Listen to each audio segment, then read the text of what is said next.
With us in the opening drive on 101 ESPN in St. Louis, where it's 7 o'clock. Your time check brought to you by Clarkson Jewelers, an officially licensed Rolex jeweler. Brooke Grimsley is here.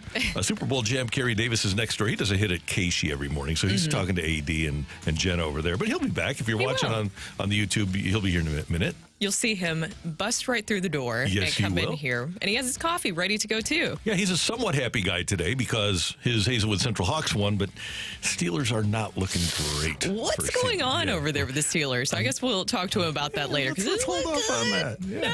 No. The Cardinal season is over, and Sporting KC falls to St. Louis City SC. Well, that's what I just wanted to say. Sporting KC loses again. St. Louis City SC is your Western Conference champions. Yes. In MLS in their inaugural year. Congratulations to City SC. We'll be talking about them today. And Adam Wainwright's career concludes yesterday with one final at-bat and a glorious career for the Cardinals with being a member of a couple of World Championship teams, closed out the NLCS in 06, closed out the World Series in 06, pitched in the World Series in 2013, was a top 5 Cy Young Award finalist, top 3, 4 different times, and one of the great players in the history of the Cardinals. And it was great to see him go out the way he did, showered with affection in his last weekend. It was so many great moments. I like how we all went to a different game. So we all got to see kind of the different versions of the Waino celebration. Like, Kerry, you went on Friday. I did. So you saw the blowout on the bad side for the Cardinals. And then I went on Saturday, saw the good side of the blowout. And then they had the concert. And then, Randy, you went on Sunday for the ceremonies. And it just was a great weekend celebrating Waino. It's like for a little bit you forgot about what happened this season with the Cardinals, but I think it was just a great way to send things off. And having Yachty surprise Adam Wainwright, that was the highlight of the weekend for me. I mean, he was talking about in the postgame, Adam Wainwright, was that he didn't know that Yachty was coming, and he thought that Yachty was kind of big leaguing him essentially because he was like, why is he not answering any of my calls and texts? And then he talked about afterwards he realized that Yachty would have given it away if he gotten on the phone with him, which I could totally see that, where Waino would be like, oh, so what are you doing this weekend? And I'd be like, nothing. Definitely not in St. Louis this weekend or anything like that. So I thought that that was really well done. Having Albert there, too, it was just a beautiful send-off. And there are a lot of things that went wrong for the Cardinals on the field this year. But on the other side of things, the Cardinals do everything like that so well, whether it's last year's ceremony with Yachty and Albert, or this ceremony, or opening day, or big events. Honoring people and staging big events is their specialty. The non-baseball side of things with the Cardinals is pristine. They're fantastic. Yeah, I think, the season didn't go as expected, but I think the Cardinals always do a great job of making sure, especially their legends, the guys that are going to be on that wall, that numbers are going to be retired. They make sure that they know how well they are loved, how much they are respected from the fan side and from the organization side. Yeah, I totally agree. I mean, it was just a great weekend having everybody in. And on Saturday, the Big League Impact box is right next to some of the former players. So seeing Chris Carpenter there, Ted Simmons there. I mean, so many legends coming in. And that's what makes the Cardinals so great. The best fans in baseball. And then also having all these players come back that have meant so much to this organization, I think shows about how many people just care about the Cardinals. And the Cardinals do win yesterday by a score of 4-3. They won. You leave it there? Yeah.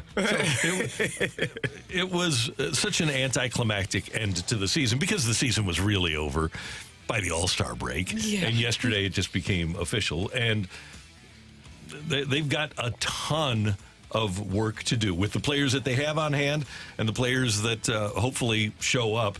But the Cardinals finished 71-91, their worst season since 1990, and it's really remarkable how bad this franchise had, because this franchise is not used to having years like this. No, I think that's a good way to put it. I mean, this has been just a terrible season all around. Probably the worst season since I came here in St. Louis, and I was there for when Mike Matheny got fired. I mean, that was a terrible season, and then to see just the way that everything played out, they could never get their footing just even starting out of the gate, and it was really frustrating because you know that there is talent. I know that's weird to say when you talk about the final of how they finish out this season, that there is talent. This is a talented group. It was just frustrating to see it not all come together on the field. All right, let's talk about Adam Wainwright. He did get one final at-bat yesterday. He was actually up in the booth, as you mentioned, Brooke. He was in the booth with his former teammates and his family and his new puppy, Louie. And then he took the golf cart back down. And how did a final at-bat happen? I was sitting right here. I was signing a jersey to one of our teammates. And Ollie comes in and says, hey, I don't know what the next 2 days hold.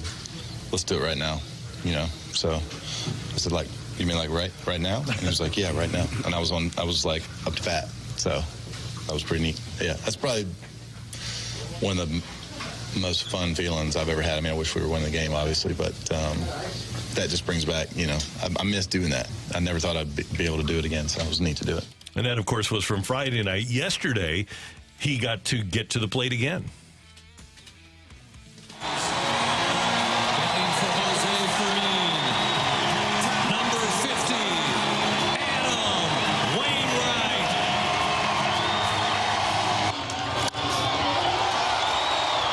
You talk about battling for a souvenir. A foul ball off the bat of Adam Wainwright in his last big league game, and he stays alive 0-2.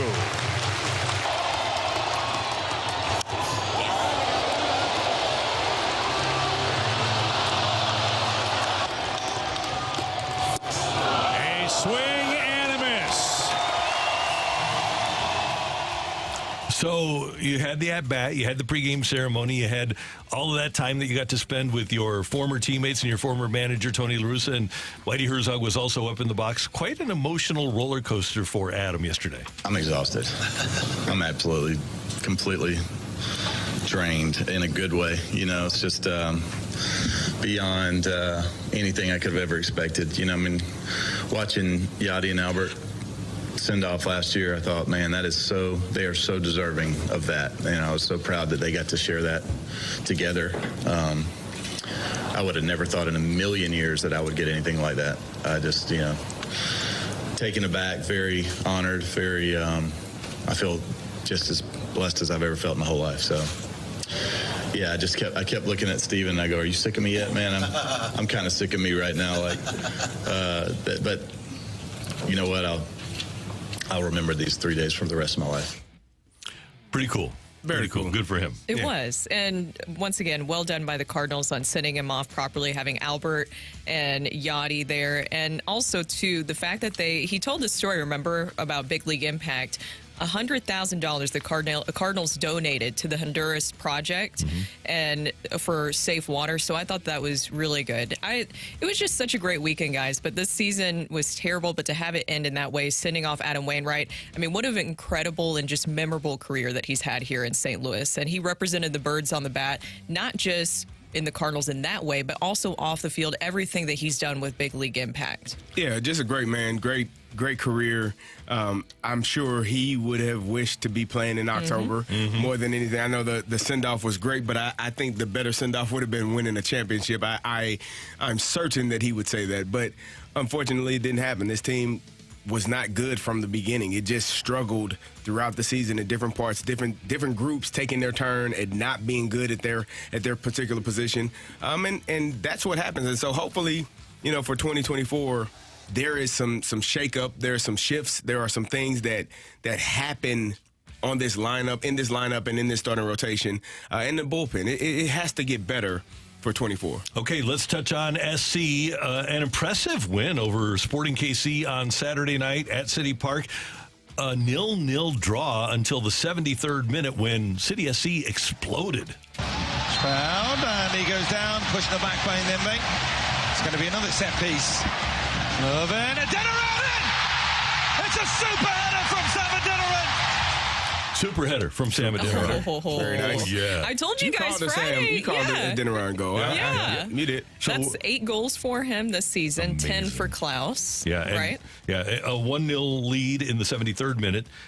It's been a long time since anybody has tallied a goal. But then 2 minutes after that, And Adeniran, Rosero. And he flicks it out, and the ball back for Klaus. 3-0. It's raining goals at City Park. Number 1 in the West with an exclamation point tonight. it's raining goals. So you had Adeniran in the 73rd, Stroud in the 75th, Klaus in the 80th, and then Klaus again in the 85th. So you had 4 tallies in 12 minutes for your St. Louis City SC squad side that now, by the way, is headed to the playoffs as the number 1 seed in the Western Conference throw. Very nice. Yes. Congratulations. Yes. And I was going to talk about that later on, but I mean, for them to be able to do this, the first expansion team in MLS history to be able to accomplish this in their first season, their inaugural season. I mean, guys, I know that a lot of people didn't predict this happening outside of St. Louis, but I mean, they talked about all weekend. Carnell did, Roman Berkey, even Adeniran. Adeniran talked about how they literally have printed off in their locker room basically the predictions of what people thought they were going to do this season, bulletin board material, because guess what? Everybody else might not have predicted this, but with everything that they built internally inside, all the pieces they put together, it wasn't hard to see that they were going to accomplish something big this season, and they've made history, but it's continuing to be written for them. And now they played Van Blanking Coover on Wednesday evening. But everything is settled now for them. There's not an awful lot to play for, but I'm sure that Bradley Carnell would like to sharpen them up. Mizzou with a 38-21 win over Vanderbilt on Saturday. Tigers still ranked 23rd in the country. Purdue and their Illinois' former defensive coordinator, Ryan Walters, they take care of Illinois 44-19. Kerry is just shaking his head. Man, listen. Isn't that great? This is the thing. I am a realistic person. I don't sugarcoat things. I don't tell lies. I said last year was an outstanding year. It was difficult because we didn't finish in the manner in which we should have. We should have been playing in the Big Ten championship game. We lost 3 games that we shouldn't have lost. And everyone came in with this such excitement. Oh, we're going to beat you. No, we're not. Your best player in Chase Brown went to the NFL. Your entire secondary is playing on Sundays now. And one of them is a first-round pick. One of them is yes. It's not. No one. You got a new quarterback. The offensive line is still there, but the person that you handed the ball off to 30, 40 times a game isn't there. And your defensive coordinator's gone. And the defensive coordinator is gone. And this is where we are. We lost 44-19 to Purdue Boilermakers. Not great. We'll talk during the course of the show about NFL Week 4, but the Dolphins didn't score 70 this week. They did allow 48. Bills over the Dolphins 48-20. And last night, the Chiefs held off the Jets 23-20.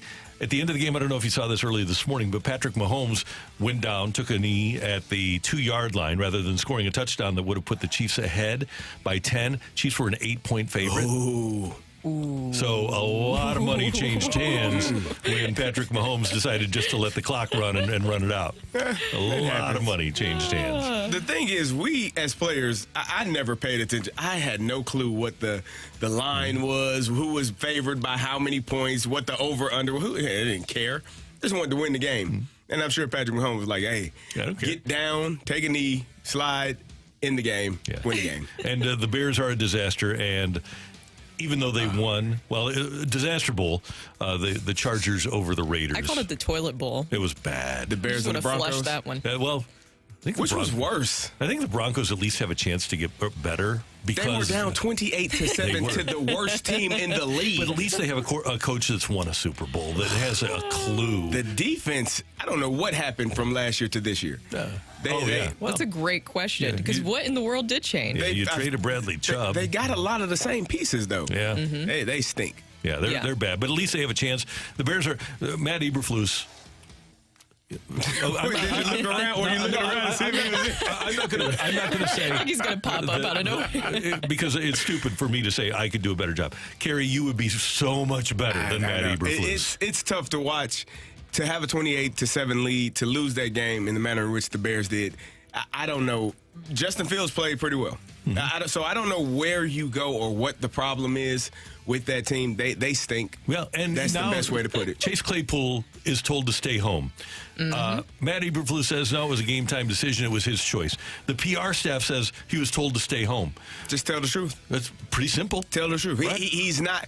You've seen Chase Claypool's career since his time in Pittsburgh with the Steelers till now. He's not as good of a player as I think most people expected him to be. Maybe it's because of work ethic. Maybe it's because of inability to understand what's going on. Maybe it's because it's about him, which was what he showed against the Vikings when he celebrated the first down and they needed to clock the ball. I don't know what it is. But, yeah, stay home. Get away. If you're not good enough or if you're not taking care of your business, yeah, I wouldn't want you around. And by the way, it's easy for me to sit here and say that Matt Eberflus is terrible. Well, their general manager traded a number 1 for Chase Claypool, who's told to stay home. Wow. We're off and running here on 101 ESPN. Coming up, what we loved about the weekend here on 101 ESPN.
Here's what we loved about the weekend. Brooke, Carrie, Randy, 101 ESPN.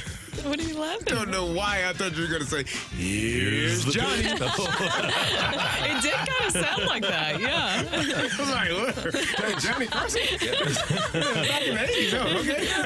It was like, what's going on here? There's so much to love about the weekend, but one of the cool things that I loved about this weekend. Number 2 is that Luther Burden has turned out to be everything that we expected him to be when he was recruited as the top player in the country. As a sophomore right now, he leads the nation in receiving yards with 644. He's second in receptions with 43. And there's only 7 players in America with more touchdowns than Luther Burden. He has emerged as one of the best football players in college football player. And it was so fun to see him when he needed to step up and turn it on against Vanderbilt. He's a guy that can win a game for you. And I'll be really interested to see how he performs against the really good teams. I have no reason to believe that he's not one of the best players in the country. Is there a team in the country that Luther Burden wouldn't be starting for? I don't think so. I think he's been playing extremely well.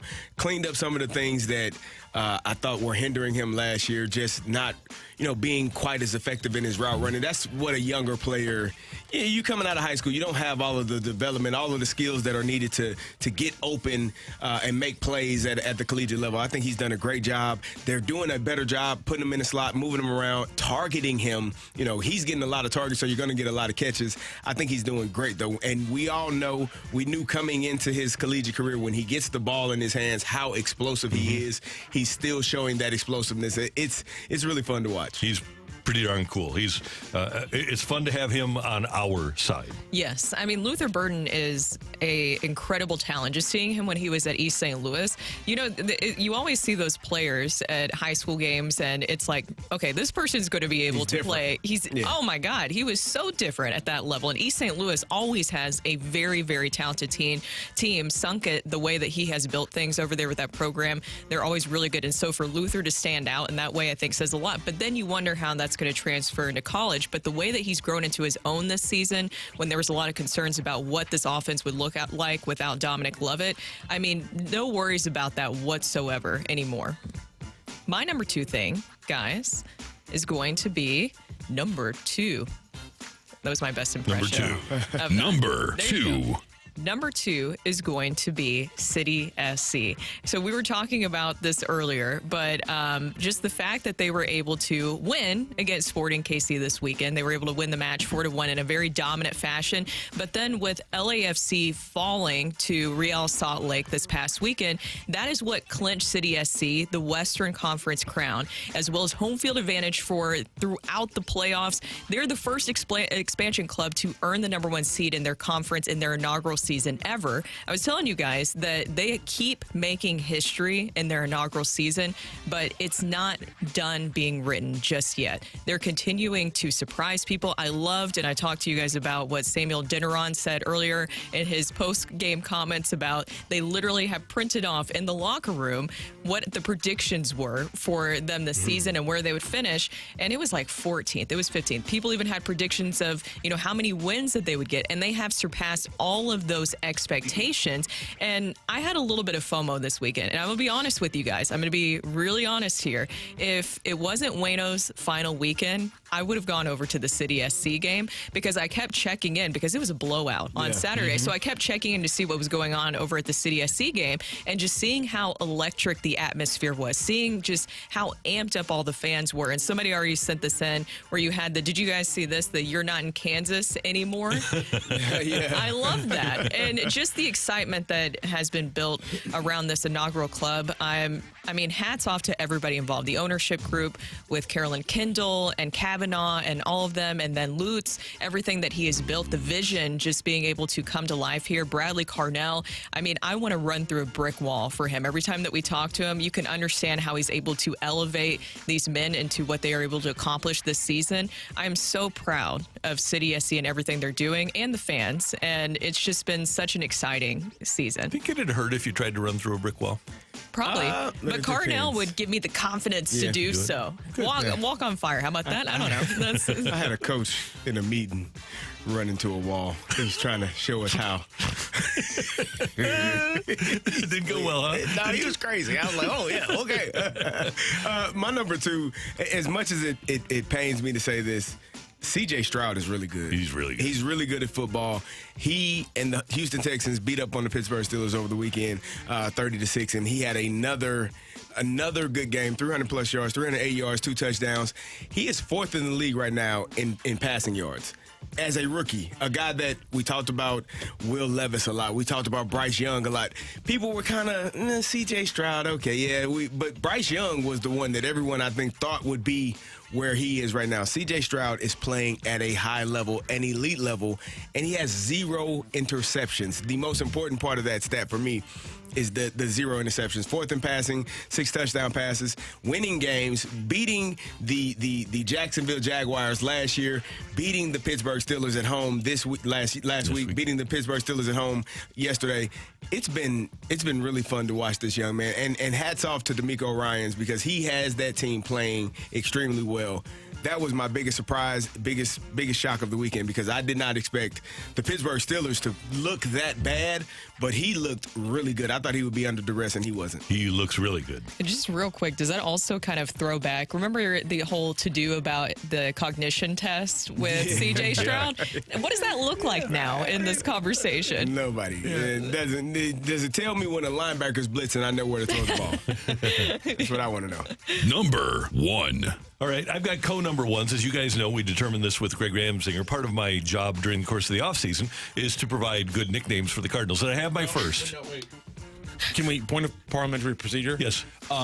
He told us after we gave him an example of some of the nicknames, he expressly told you not to do this. Well, here's the thing. So I sent him a text with my first nickname. Okay. And I got a text back. I'm sure he was really happy about that. Oh, yeah. It's, I'm always thinking, guys. I'm always thinking. And the response was, now that is a solid nickname. Okay. What you got? Okay. So we're started. The Cardinal shortstop, Mason Wynn. We know he has a good arm, right? Mm-hmm. He went to Kingwood, Texas High School. He shall heretofore be known as the Kingwood Cannon. Oh, I like that. Okay, And yeah. you can use it both. You can use it for how hard he hits the ball, like a cannon, or how he throws it, like the Kingwood Cannon. I like that. Okay. Mason Wynn. All right, I like I'm okay that. with that. But, I always love seeing, I didn't realize it when he was playing. I didn't appreciate it till he was gone. That Chris Carpenter is one of my all-time favorite Cardinals, and it was great to see him in town yesterday, telling when asked, "Hey, what are you doing for the Angels?" "I'm teaching pitchers how to pitch. There's a lot of throwers, and I'm teaching pitchers how to pitch." Pretty interesting thought process. But then to have him be one of the people that goes up to the podium to honor Adam Wainwright. Because it really doesn't matter what happens out here. It's important. It's important for our fans. It's important for our organization. And I love this Cardinals nation. I love this community. But we talk about mentoring. You hear about all the great things that he's done on the field. But the most important thing is the type of human he is. He continued to invest in me without me even knowing it. And on April 14th, 2010, I showed up in the clubhouse with a Bible sitting on my chair in my locker. It changed my life. Adam Wainwright literally changed Chris Carpenter's life. How many lives has he changed? He told us the story, Brooke, I think it was actually at the fantasy football get-together, where he told the story about Mauricio Dubon. And yesterday, in the ceremony, before the ceremony, they had co-interviews with Adam with his side of the story and Dubon with his side of the story. And Dubon, his home country, was helped by Adam's water project. Think of the thousands, hundreds of thousands, maybe millions of people that Adam Wainwright has impacted with his work off the field. Yes, and that's the biggest thing, right? And Adam Wainwright has talked about this so much, of using his platform for good, and just hearing those stories this past weekend. And you know some of the stories, but this past weekend of even Ollie Marmol talked about how Adam Wainwright really helped him and his wife on their spiritual journey too. So it seems like he's helped a lot of people in that regard. And then with Big League Impact, the impact that they have literally made on this earth, I think says a lot about Adam Wainwright and his legacy. And I'm going to tweet the entire story about Chris Carpenter getting that Bible from Adam Wainwright. Is it's on the interwebs, and I'll share that with my Twitter, right, or X, formerly Twitter. I'll share it on my X machine right now. Can we call it that? The app formerly known as Twitter? Yeah, I think that's what they do on ESPN. Let's do that. Yeah. That's better. Like Prince. Yeah. Let's do that. Yeah. My number one thing, guys, is seeing all of the gifts that Adam Wainwright got this past weekend, and rightfully so. Getting that guitar, that was really cool. You mentioned the donation that you were talking about, 100,000 to Big League Impact and really helping with water. And then Build with the Third, painting. Amazing. I didn't know that was even possible, but that is didn't know fantastic. But just seeing Adam Wainwright get all those gifts this past weekend, he talked about that too. A lot of planning went into some of these gifts and this weekend, and I just feel so undeserving. I just feel like I'm just like that should have been going to somewhere else. Someone else who was. I don't know. I just never thought I would have gotten that. But man, it's hard to put into words. And my favorite gift of all, guys, was when his wife, Jenny, came out and surprised him with their new puppy, Louie. So congratulations to Adam Wainwright. I also do think it's a little convenient that he is going to start his broadcasting this week. And so he will get to avoid a lot of the puppy growing pains that we all know and love and hate it sometimes. But he's been talking about that for years now, is that when he would finally retire, that his kids would get the puppy that they have been wanting. So now to see them get the puppy and it's named Louie, that was just a perfect kind of cherry on top moment for me. My number one is same thing. I mean, just watching the entire weekend of the St. Louis Cardinals, Adam Wainwright, just his whole weekend with Waino, just sending him off in the right way. He talked about it. He didn't expect anything like that. He saw what Albert and Yachty got last year, how amazing it was for them to go out in that fashion, and he went out in similar fashion. He's going to be on that wall soon enough, and I think it's just a testament to a guy that has worked his butt off his entire career, got to 200 despite all of the naysayers that didn't think it would happen. I'm sure he had some doubts in his mind because of how he was pitching at one point, but it was a great weekend for him. It was a great weekend. I think it was a great weekend for the Cardinals to send him off in that way, and you just have to really be excited about seeing that. Now hopefully they can push us forward to having a better season next year, as opposed to the highlight of the season being Waino and his 200 and sending them off. Kerry, you were talking about that, but he said that he is predicting that he will be in the stadium, Busch Stadium, to see the confetti basically hit the field for the World Series. I think a lot of people want that. I hope so. That's what we loved about the weekend. Coming up, 4 downs from NFL Week 4 on 101 ESPN.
This is Rocky with your Sports Center update, driven by Johnny Londoff Chevrolet and Johnny Londoff Autoplex. The Cardinals close out the 2023 season, taking 2 of 3 games from the Cincinnati Reds, including a 4-3 win on Sunday. Also over the weekend, St. Louis City SC 4-1 victory over Sporting Kansas, and they went on to clinch the West title for the regular season thanks to draws from Seattle and losses from LAFC. City will be back in action on Wednesday as they travel up to Vancouver to face off against the Whitecaps. That will be a 9:30 p.m. kickoff there in Vancouver. And in action tonight, it's the Blues and the Blue Jackets in the pregame. You can catch that right here on 101 ESPN. That is your Sports Center update, driven by Johnny Londoff. Find your roads and shop 24/7 at londoff.com and londoffautoplex.com.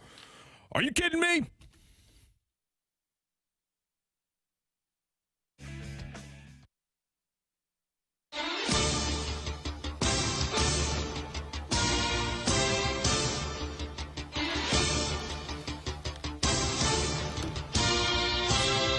Time for 4 downs from the National Football League. First down.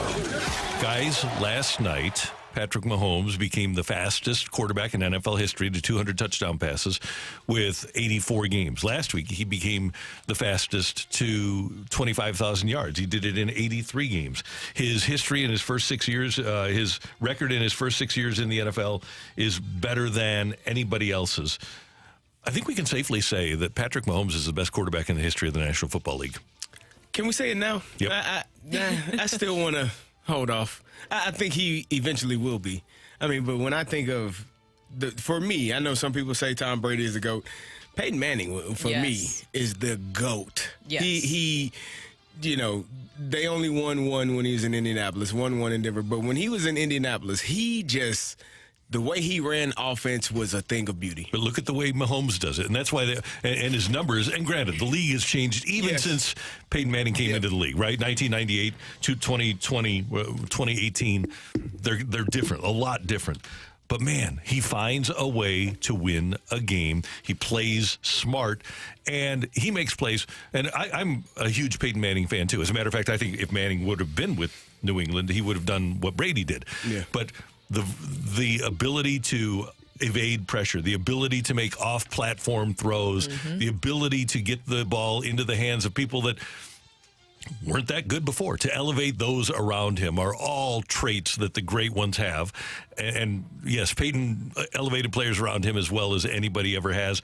But Mahomes is right there. I think Mahomes is number one for me. Even when he's not playing at his best, which you kind of saw at times last night, he's still better than every quarterback that I think is out there in the NFL right now. I think that time will tell, and I totally agree. He has all the tools to be one of the best quarterbacks ever, and he's getting pretty close to that mark, I think, where you can go ahead and say that confidently. But the way that he is still able to find a way to win, that's what sets him apart from everybody and how he's even in these conversations. I'm going to go... Second down. My second down is going to be coaches, and a few coaches that I'm looking at that I think will probably be on the hot seat. We talked about Eberflus earlier this show. He has to be for the Chicago Bears. Has to be on that list. Can we talk about Dennis Allen as a head coach? How his winning percentage is .304, Randy. 304 as a head coach in the NFL. And still has a job. 56 games, coach. 17 wins, 39 losses.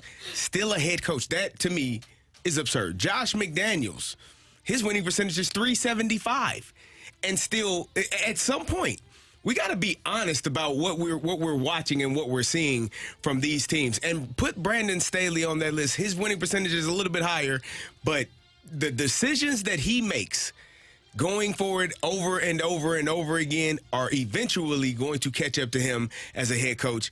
And the fact that these guys still carry jobs in the NFL, I'm never one to but when you see it for enough time, when you see it enough years, Dennis Allen hasn't done anything. And he's in his second job. McDaniels is in his second job, which makes it all the more egregious. There you go.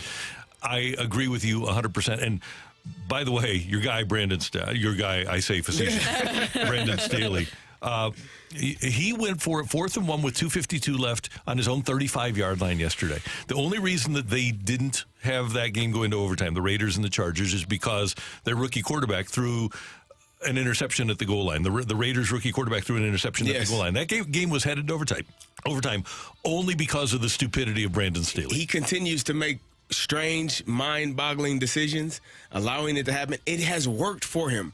So I think he kind of – it's like when you do something dumb and you get rewarded for it, you keep doing dumb stuff, eventually it's gonna bite you in the butt. Yeah, totally agree. What do you think about Derek Carr in that whole situation with the Saints? I have no idea because I don't know what the Saints are. Exactly. Offensively, I don't know what they are. Alvin Kamara came back yesterday, played pretty well, but I don't know what they are. They have all of these weapons, but they don't feel as explosive as the amount of weapons that they have. So I don't know. I don't know what Derek Carr is. Maybe I thought too much of Derek Carr with his time with the Raiders. I thought maybe he would be more explosive, be able to have more explosive plays with all of these players, but it just doesn't feel like they're very good. And that's why I think that the offensive play calling comes into question, because you do see those weapons. You're like, how is this not able to work whatsoever for the Saints right now? Well, mine, guys, Third down. is if you can't tell what I'm wearing today, this is a Tighten Up T-shirt. I'm sorry to be annoying and keep talking about the Titans every week, but what a weird weekend it was in the NFL. I mean, you had Mac Jones getting benched and the Patriots, that whole debacle, that was weird and funny this past weekend. The Chiefs and Jets, that was actually a little bit too close for comfort for the Chiefs, but Patrick Mahomes found a way. But you know what is weird, but also in the good category, is my Titans winning and in a dominant fashion against the Bengals, 27-3, or the Bengals, as Rocchio said. The Bengals. The Bengals. Susanna the Hoffs. Bengals. Yes. Walk like an Egyptian. What a difference. Yes.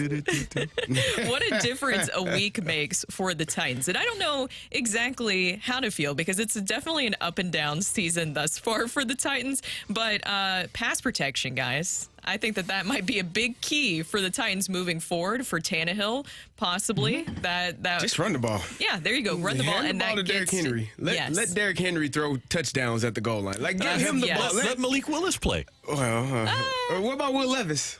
Can he run? Mayo boy. But yes, that's what I was going to say, is that the King finally was able to break loose in the game. And I do think that goes back to pass protection, too, and just being able to have that set up for him. I mean, he tallied a 29-yard touchdown. It felt like very vintage King Henry, where he was able to break through, 3 different tackles. And then you mentioned there also had his own touchdown that he threw for. We've seen him do that a couple times during his stint with the Titans. And it was just an exciting game. He passed the century mark for the first time this season. First time this year, yeah. And so it was a great game. Also, props to, I was very hard on Dillard last week, and there's still some things that he needs to clean up on the O-line, but still... he'll clean that up. Yeah, he'll clean that up. But maybe he took those notes from Myles Garrett. Remember, he talked about that last week. He took those to heart and was able to implement some of it, because it's amazing how much better this offense looks when you have a somewhat more functioning offensive line. But that leads into my second question here. Should we be concerned about the Bengals and everything that's going on there? Yes. Are we hitting the panic button with them? Yeah, they should shut down Burrow until he's healthy. He's not healthy. And maybe Jamar Chase was correct. Wait till week 5. He probably should have. Probably should have. Yep. Not a bad idea. It doesn't look good. Fourth down. Guys, I hate this. I hate to do this. Do you? But there I is don't know. 164 in his first 4 games. The kid is unbelievable. Scores the winning touchdown against the Colts. I hate it when the Rams do good things, but taking Puka Nacua in the 5th round was a good thing. He looks like he can really, really play. And they don't even have Cooper Kupp yet. Yeah. He should be coming off the IR potentially this week, and we'll see if he's able to practice, able to go, hopefully for my fantasy team he is. But, yeah, I don't know how those numbers translate once Cooper Kupp gets back, because I'm assuming Cooper goes back into his old role and gets 12 targets a game. So it may change a little bit, but who do you cover? There's a question. There's a good question. I don't know. It feels when you have that many guys that can get open and catch passes, it's hard. It puts a lot of stress on the defense. So, Cooper coming back will definitely add to that offense, and they're going to be a tough team. They are much better. I think you and I looked at the list of names on the defensive side. There's only one we knew. Who the hell is Who are these guys? Here's Aaron Donald and the defense. And so, but they're winning games and finding ways to win, which is surprising because I didn't think that they would be very good this year. I didn't either. Sean McVay deserves credit. Those are 4 downs from the NFL. Coming up, get your text into the Air Comfort Service text line, 314-399-9646, 314-399-YO-HO. Take it or leave it, coming your way next on 101 ESPN.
Carrie, Matthew, Randy. It is the opening drive, 101 ESPN. Time for Take It or Leave It. And this morning on the show that precedes us on ESPN Radio, it's called Unsportsmanlike, and our friend Michelle Smallman is there along with Evan Cohen and Chris Canty.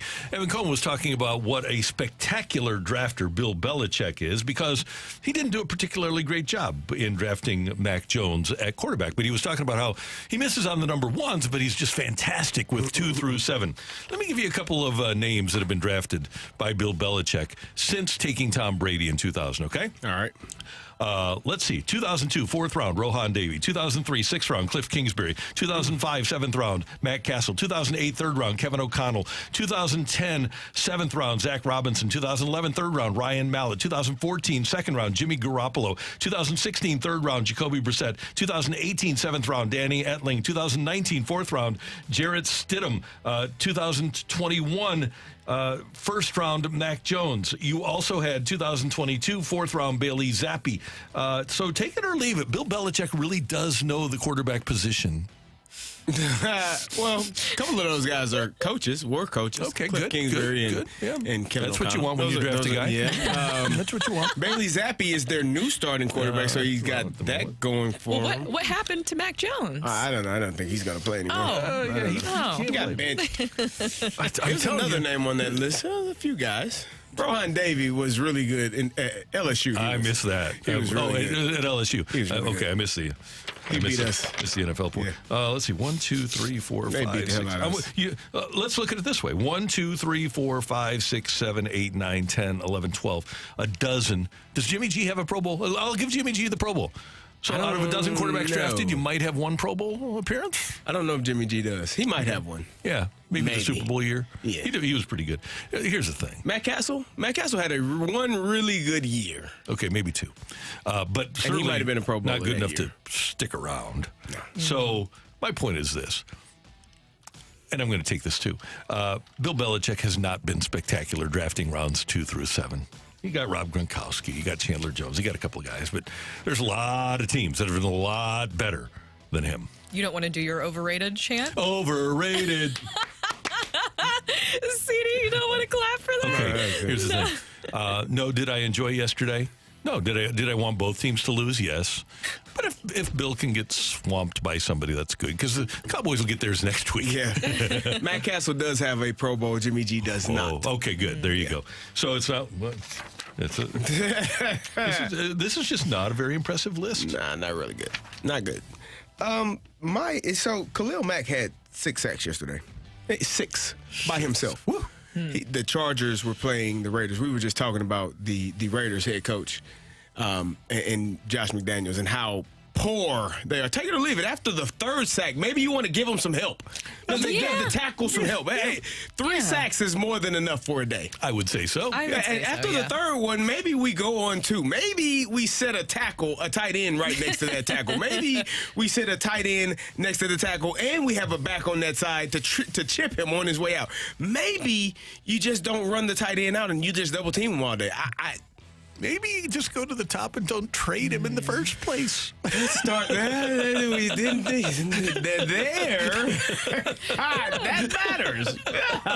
It does. Yeah. It's crazy. Some actual blocking might help there. I don't know. You would think that maybe you start shifting your game plan a 6 little bit. sacks. That's insane. You have to be crazy to drop the quarterback back 5 to 7 step drops, have him sit in the pocket trying to read deep routes with Khalil Mack, who already has 2, 3, 4, 5. Oh, we'll keep doing it. How that's just pure ignorance. Terrible. Oh, yeah. man. What is the record for the most sacks? I think it's 6. I think he tied it with Derek Thomas. Derek Thomas did have 6, but Derek Thomas also holds the record with 7. Oh, okay. Sorry if I He messed almost up. got there. No, you already burned one of them. Okay. Please don't burn another one. Okay, you got Stop talking. Well, he already knows the answer, so you might as well get it out. I literally just changed it to one. You're so stop. I'll stop knowing stuff. Stop knowing Please. stuff. Well, guys, this weekend, Mizzou taking care of business, and now they're ranked number 21 today in the AP Top 25, I do for them. believe. Yes, MIZ. congratulations. Yo. And they handled the very tough Vandy. But you know what else also happened this weekend? Tough, man. LSU falling to Ole Miss, which I think we put on our betting slip, right? I don't know. Did we put that on there? Did we put that on there? I don't think we had Rock, LSU. or did we? No, we did not have I that was just one. imagining that. Did but you go either across way. the river? I did not know. Yeah. No, it's fine. I had a very long Friday. I'm sorry, guys. Oh, well, I'll wait for my $500. I can't always make it across. Do not look at me. Look at some guy from Neosho, Missouri, and get after him. All right, he's the problem. Yes. So, anyways, LSU losing this past weekend to Ole Miss. Take it or leave it. Mizzou's going to beat LSU this coming weekend. I'm gonna stay out of it. It's sold out. Better leave it. LSU is going to be angry. LSU is very talented, but I don't think they're. Now I know why Notre Dame fans feel the way they do about Brian Kelly. My family. I think Family thing will never just cease to amaze me that actually happened. I think this is a game that comes down to the end, and it could come down to the thicker kicker. I think it's a really competitive game. LSU fell into a trap game last week preparing for Missouri, so Mizzou's they're going to be ready for Mizzou. And by the Trap way, game against Ole Miss? Yeah. Okay. The ranked trap game. Look at the head They're to like, the where's next trap Luther game. Burden out here? Ole Miss might find themselves in the SEC championship game. Ole Miss is really good. They're really good. And Lane Kiffin, Yep. for as much as strange as he may seem, he's a damn good footballer. You should ask Tennessee Offensive fans about Lane Kiffin. No, Lane Kiffin loves throwing it back in Tennessee fans' face. Like, I think he just lives for all this working out a little bit better for him. So Yeah. All right, Matthew, what do we got on the old text line? He's coming up with a new question. Take it or leave it. Illini must be very happy that relegation doesn't exist in the Big Ten. Oh, hey, listen. Wow. We're okay. We're not good at football right now, but we're okay. Yeah, we got other sports. Even though it's football season. We stink. We're not really good right now. Well, the coach, he needs to get a program going. It's one thing. What happened? Here's the thing.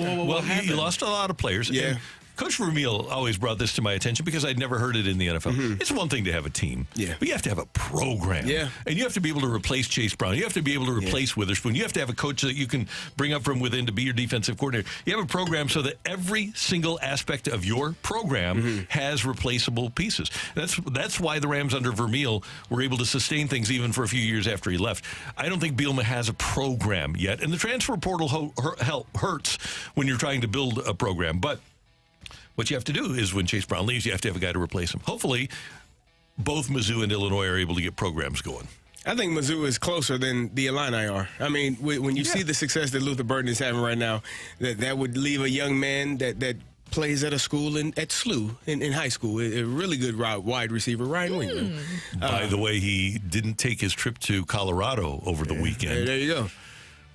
Interesting. Very good player. Yeah, really good player. If you're having the success that Luther is, it may open some eyes for some local talent to want to stay at home. Oh, by the way, the brand new Luther Burden honey barbecue ranch flavored chips sitting right here, Ryan. So try a couple of these. You know, NIL's working here. We're Wait, Gary, don't eat one of those. Yeah, I got another question for you. Let's get a couple more. Take it or leave it. The Steelers are the people who need to be tanking for Caleb Williams. Oh, take it. Ooh. I would love to see him in black and gold. I would. I would love that. I Not don't under know. Matt Canada, you don't. Matt Canada won't be there. No. Matt Canada, this is going to be it for him. If he is unable to figure it out offensively, he is. It won't. This will be his last season. Yeah. And that just goes with the territory of being a professional athlete, being a professional coach. If you don't perform well, you don't have your job. We're in the results-oriented business, yes, aren't sir. we? Yeah. Take one it, more. Take it or leave it. Zach Wilson showed us a glimpse of what could happen if Robert Saleh just takes the training wheels off. You know what? It looked to me, tell me if you disagree, it looked to me like maybe Aaron Rodgers said, hey, just let it rip. Just go ahead and sometimes that could be. I mean, when you think too much or worry too much, I was telling Stalter this. We were talking about how the Jets were complaining about, the quarterback situation. And I said, they were probably in meetings at some point. Go knock on the door. Go knock on the quarterback room door. Look inside. Tell me who's in there, and then go sit your butt back down and prepare for the game plan, because whoever's in that room is who's playing. Yeah. Ain't nobody else on the street. You got 2 or 3 guys in there. Pick one. The one that's probably the best is the one that's been playing. You got to go with it. And I think Zach Wilson probably needed to look around the room as well. Wait. It's me and nobody else. Yeah. Here's when you know you're in trouble. When your coach is saying, Mark Sanchez ain't walking through that door. You're definitely in trouble. Your history is not great. Thanks, Matthew. Thank you, Randy. And coming up here on 101 ESPN, the Giants and the Mets made moves at the managerial position after disappointing seasons. Should Cardinals fans be irritated by their team's non-movement? That's coming your way on 101 ESPN.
reflect back and figure out things that you want to make adjustments to, but more so just the young guys listening to that crowd and reminding them that this is what it sounds like every night here. This is what it should feel like every night here when we do our jobs, more than anything, because you can feel it and you miss that.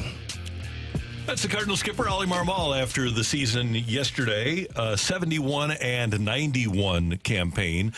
The last Cardinal manager to lose 90 or more games in a season and come back the next year was Branch Rickey in 1916. Red Schoendienst lost 90 games in 1976. He was summarily dismissed. Vern Rapp took over for him. And the Cardinals have had multiple 90-win seasons where manager got fired during the season but wasn't able to achieve the 90-loss plateau.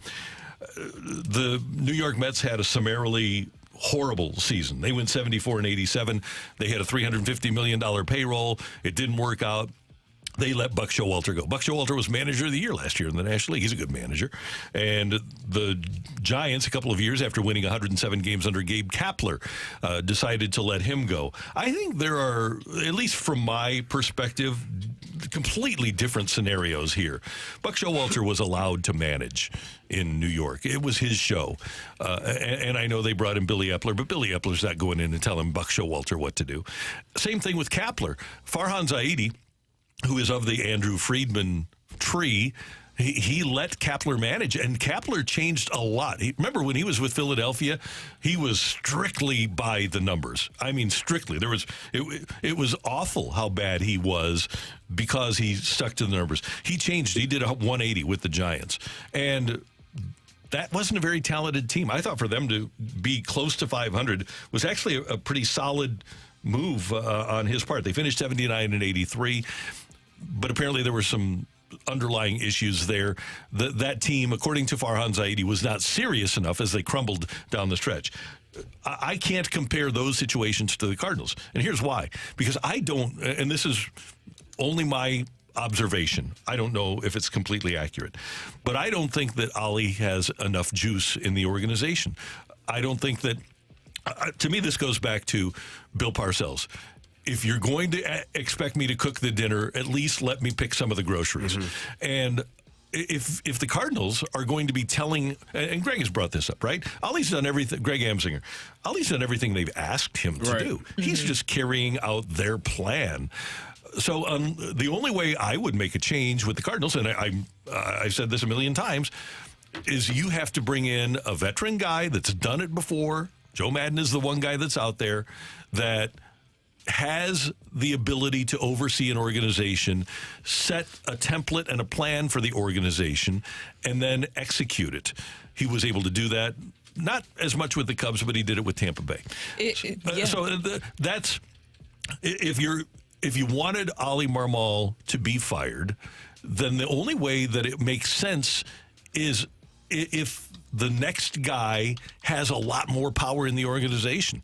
If making a move by getting rid of Ollie Marmol under the current circumstances, everything else being as it is, senseless. Yeah, it doesn't change anything. And that's the thing, is that roster construction was a big issue, and even John Mozeliak admitted that. Whether he truly believes that or not, I think that we saw how there was many flaws with the roster going into the season, pitching being a glaring issue. And I know that the text line always gets frustrated. People get frustrated when you talk about Wilson Contreras. But if you also base things off of what BT said last week, then we'll look at that Wilson Contreras contract, if he does get moved to the outfield, as maybe another big mistake. Mm-hmm. Because think about if they would have approached this offseason getting pitchers. I'm talking about this past offseason, getting pitchers instead of maybe a catcher, and realizing what they had with Andrew Kisner and Ivan Herrera coming up and all that stuff. They could have possibly been in a different situation. And there wasn't enough pitching depth for Ollie Marmol to even go to at times this season. And so I agree with you. I think getting rid of Ollie doesn't help the solution. It doesn't help, figure out the bigger issue at hand here, which is that sometimes you do have to let a manager manage. And I did think it was really interesting. Ollie Marmol, now we don't have sound of this because he does his media sessions differently, so this was said amongst the writers. But this past weekend and yesterday, Ollie Marmol had this to say about just kind of going into next season. He says, I want a clubhouse full of guys that has one thing on their minds, and it's not themselves, it's winning a championship. So you start out by weeding those out. to me, I think that kind of shows and plays more into what he believes too, with the roster construction being an issue and maybe having more of a hand possibly this offseason and picking some of those guys and weeding out the ones that he doesn't think have that winning philosophy in the organization. We'll bring this back at 9. But and Carrie, I know you want to weigh in here, but there's only one way to do that. Can you read that quote again? Yes. So the quote is, I want a clubhouse full of guys that has one thing on their minds, and it's not themselves. It's winning a championship, so you start out by weeding those out. So here's what you do. You don't necessarily have to weed those guys out. But if you want players to do the little things to win championships, if you don't want them thinking, I need to hit a home run here because it's going to affect my next contract, give them the contract. Yeah. The model is Atlanta. Atlanta has all of their players under contract. So Brian Snitker can go to Ozzie Albies and say, hey, I need that ball hit to the right side. And Ozzie Albies will say, well, I'm not playing for a new contract. I'm going to try to help the team win. He can go to Acuna and say, hit the ball to the right side. Acuna's going to hit a home run anyway. But let's use Michael Harris as an example. He can go to Michael Harris and say, you know what? I don't need you swinging for the fences. I need you just to get on base. You don't need to hit home runs. You've already got your contract. The Cardinals need to sign to long-term contracts Tommy Edman, Jordan Walker, Lars Nootbaar, Mason Wynn, Brendan Donovan, Ivan Herrera. They need to sign all of those long-term. And that way, when Ollie goes to ask them to do the little things, they aren't thinking about the contract in 2025. They're thinking about winning in 25 and 24. I agree with that 100%. I think, the Cardinals did what they needed to do last offseason in terms of going to get a catcher. Andrew Kisner had a career year this year. This was it's something that no one could have seen coming. I mean, and a career year meaning 241 batting average and 712 OPS. His career numbers for 5 years is 216 and 621. So this is literally his best year of his career. No one could have projected that or predicted that. So I think by going to get the catcher, I was fine with. Randy, to your point, when you're talking about bringing in a different manager, the only way that any manager thrives in this situation is if the front office allows them to thrive. It doesn't matter who it is. Because we saw a manager that we thought, there was philosophical differences between them and the front office, and he's no longer here. Mm-hmm. And so I think that matters when you're looking at this managerial position. Are you going to allow that person to be who you hired him to be? Otherwise, if not, then you come put the damn uniform on and you sit in the dugout for 9 innings. If that's what you want to do, because managing the game from upstairs is different from being on the field and seeing things in real time. You can have a plan. It's like a doctor. Doctors have plans when they go into surgery. They take all of these numbers and all of this and the analytics and how this surgery should go. But sometimes things arise in that surgery. Do they say, no, we got to stick with the plan? No. You go on a different route to save the patient's life. So in a baseball, and I'm not comparing baseball to surgery, but I'm saying things happen when you're there in the moment that you have to adapt and adjust to. And just because your plan going in, it may not be the same plan when you get in the middle of it. Collaboration is great, but somebody needs to be in charge. Yeah. Well, and that's the thing, is that I think that they have hired Ollie to do exactly what he's doing right now, right? He's executing what they want to an extent. I don't think that a 91-loss season is exactly something that they had in the books, but this is something that can't happen moving forward. So I'm interested to see what they mean and who they mean by weeding out some of these players that they believe don't have that championship mentality. And one other thing I'm interested in, and I've been remiss, I haven't asked the question. I wonder how many of the members of Ollie Marmol's coaching staff he hired. Yeah. I wonder if he brought in his pitching coach and his hitting coach. And I'm pretty sure he didn't hire his third base coach and his first base coach. I know he's happy with them. But I wonder if he's got like that guy. Like Matheny always had Mabry. Yeah. Wasn't the best thing, but Mabry's in the playoffs this year. But I think it's good for a coach to have his. Dick Vermeil had Mike White. Whitey always had his guys. Tony's coaching staff. I wonder if Ollie has his guy. We're going to talk more about this at 9 o'clock because I think there's a lot of tentacles to this. But coming up, the Blues are back in action tonight when they take on the Blue Jackets. We're going to talk to Chris Kerber, the voice of the Blues, about it next on 101 ESPN.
Blues and Blue Jackets tonight as the Blues preseason continues. I know that Chris Kerber and Joe Vitale were thrilled the other night when the Blues and Stars game went into overtime. Sounded like it on the air, at least.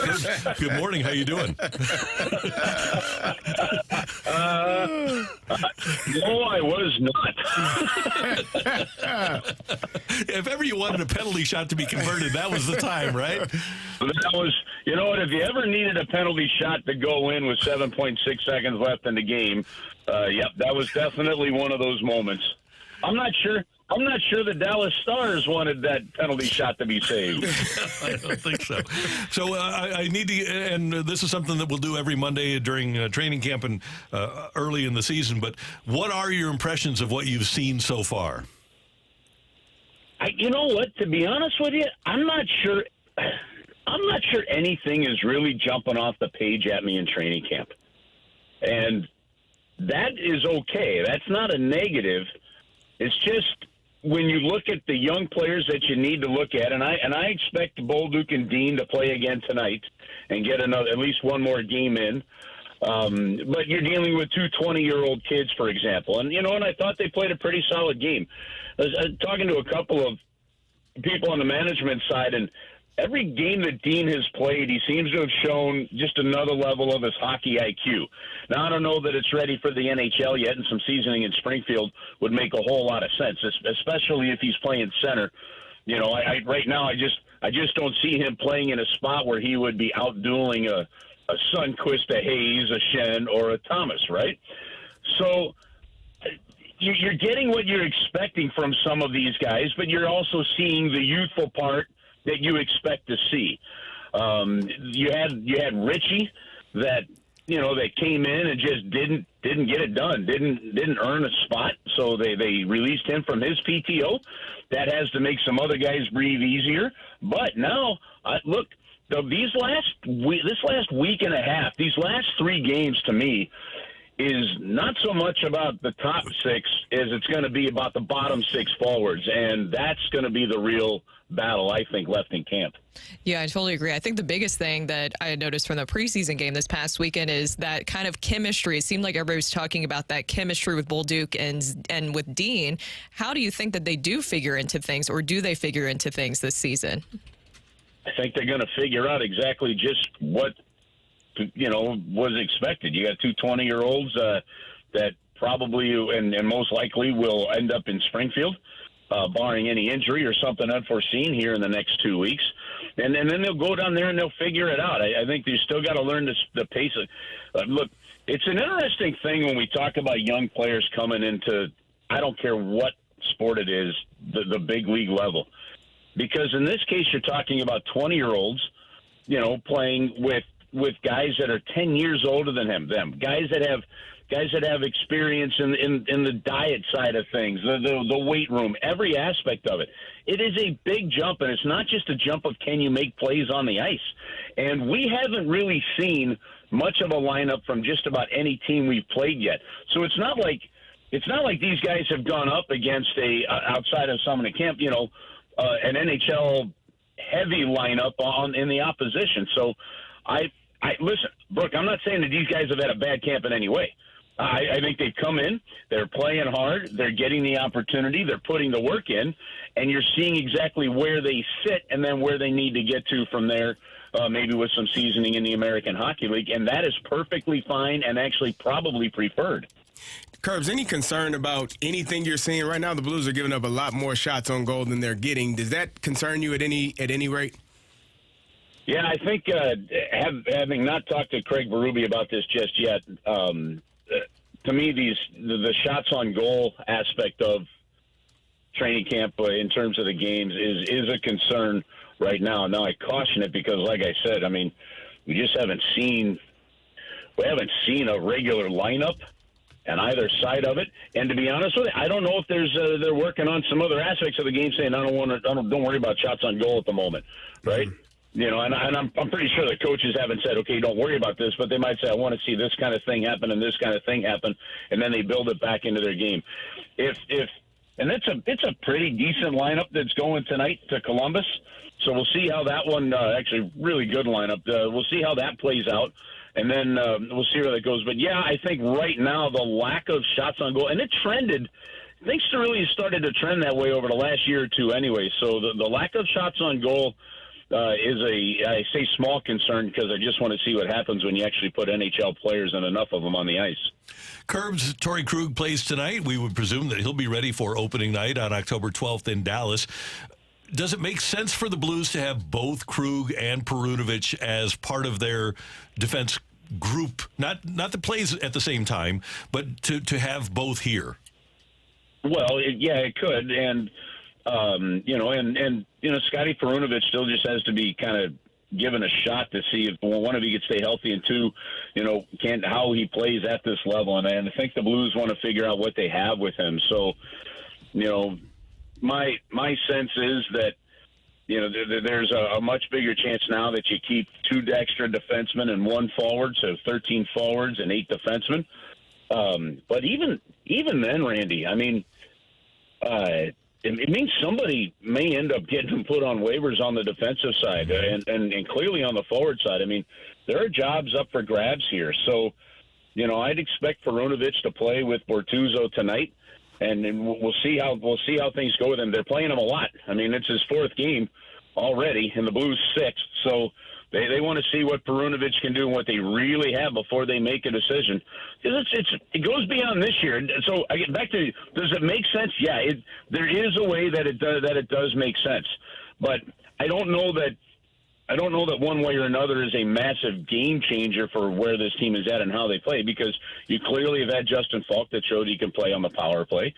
Nick Leddy has done it in the past. I'd still like to see Parayko get more chances at it. Mm-hmm. But they've got options back there, and they've got to figure out where they fit. That's the thing. You've got 9 guys. You've got Bortuzzo, Falk, Krug, Leddy, Parayko, Perunovic, Rosen, Scandella, Tucker, that all of us can find really good qualities in. So 9 defensemen that could play for a lot of teams probably.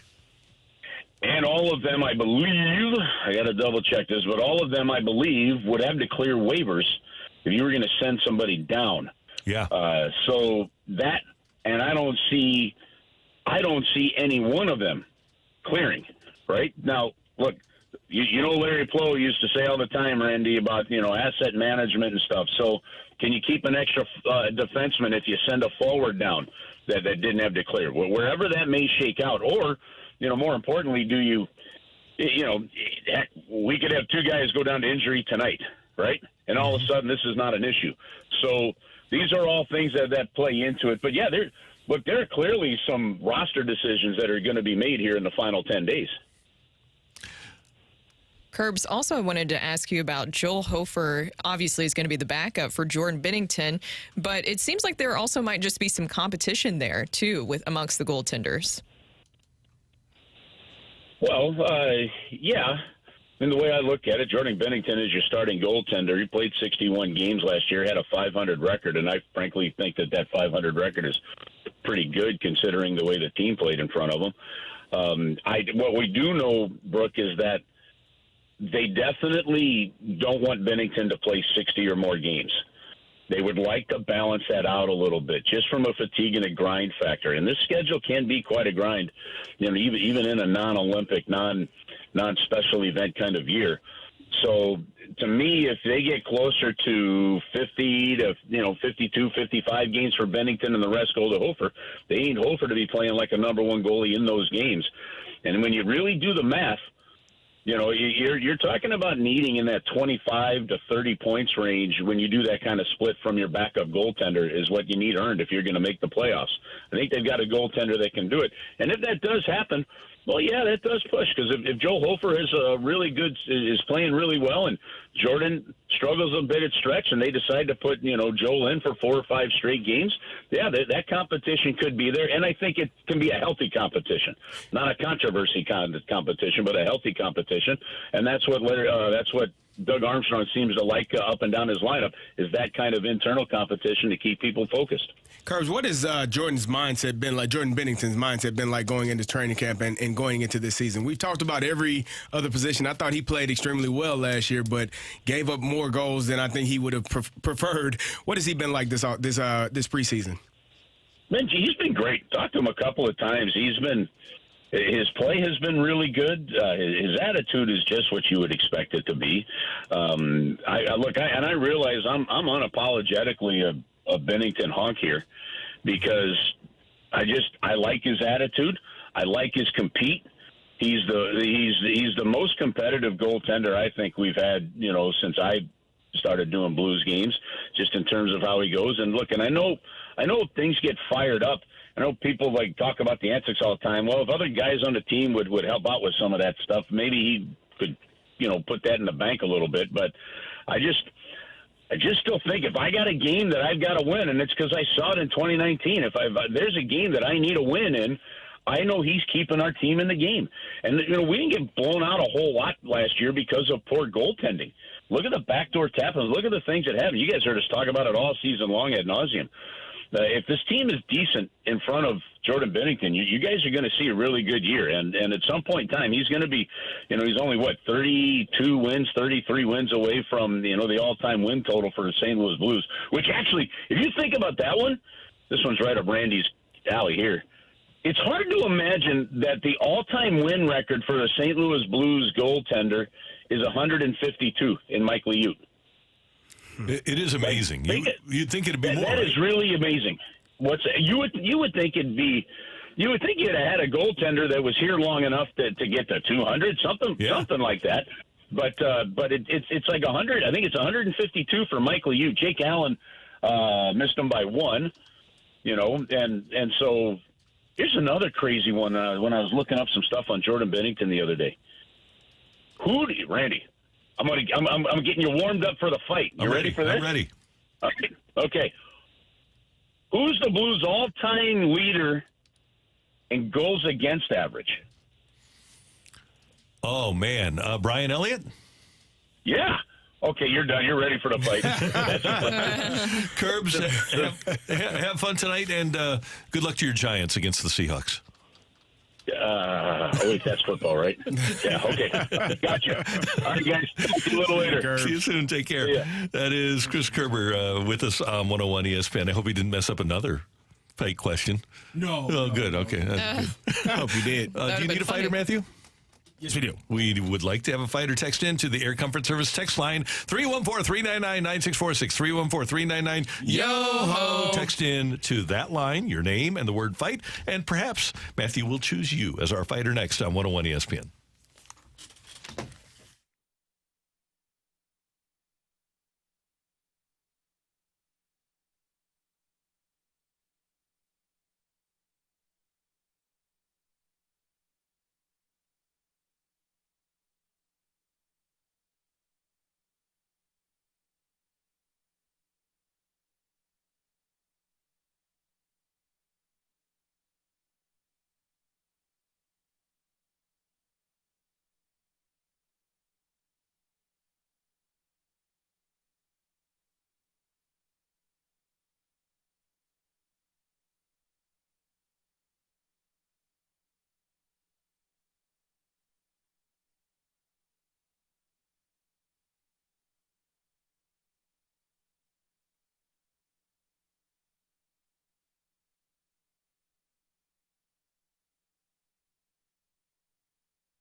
It was cool this weekend to be downtown and see all the people arriving for the sporting events on the MetroLink, and it does make life so easy. When you take the MetroLink, you can pick up in Clayton or Richmond Heights and ride the Metrolink down, and you don't have to pay for parking. You don't have to deal with traffic. It's not a hassle, and the Metrolink just makes things so easy when you're going to sporting events. But I'm a sports guy. I talk about it from a sports perspective, but a healthy metro is vital to the viability of our city, of our region, to attract Fortune 500 companies.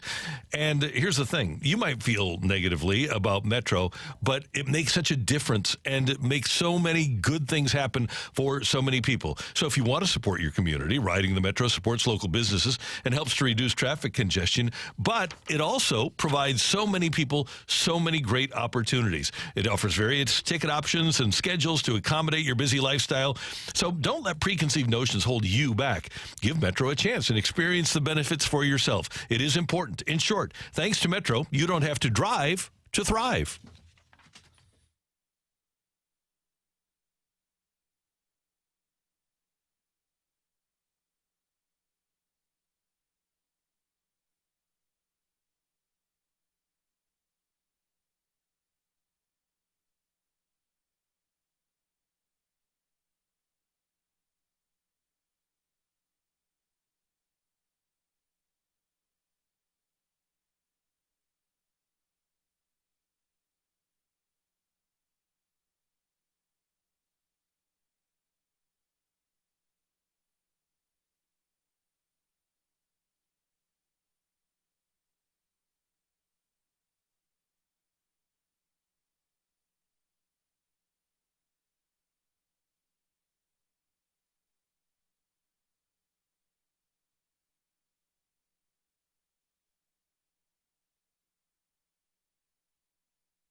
This is Rocky with your Sports Center update, brought to you by Saliga Heating and Cooling. Cardinals close out their season with a win in a series against the Reds. Also a win on Sunday, 4-3. Over the weekend, St. Louis City SC a 4-1 victory over Sporting Kansas, and they also ended up clinching the Western Conference #1 seed after a draw by Seattle on Saturday and a loss by LAFC on Sunday. Also over the weekend, Mizzou over Vanderbilt, 38-21. They have moved up in the college football rankings. And coming up here on 101 ESPN later today, it's the Blues and the Columbus Blue Jackets. Pregame starts at 5 p.m. That is your Sports Center update, brought to you by Saliga Heating and Cooling, an independent American Standard heating and air conditioning dealer.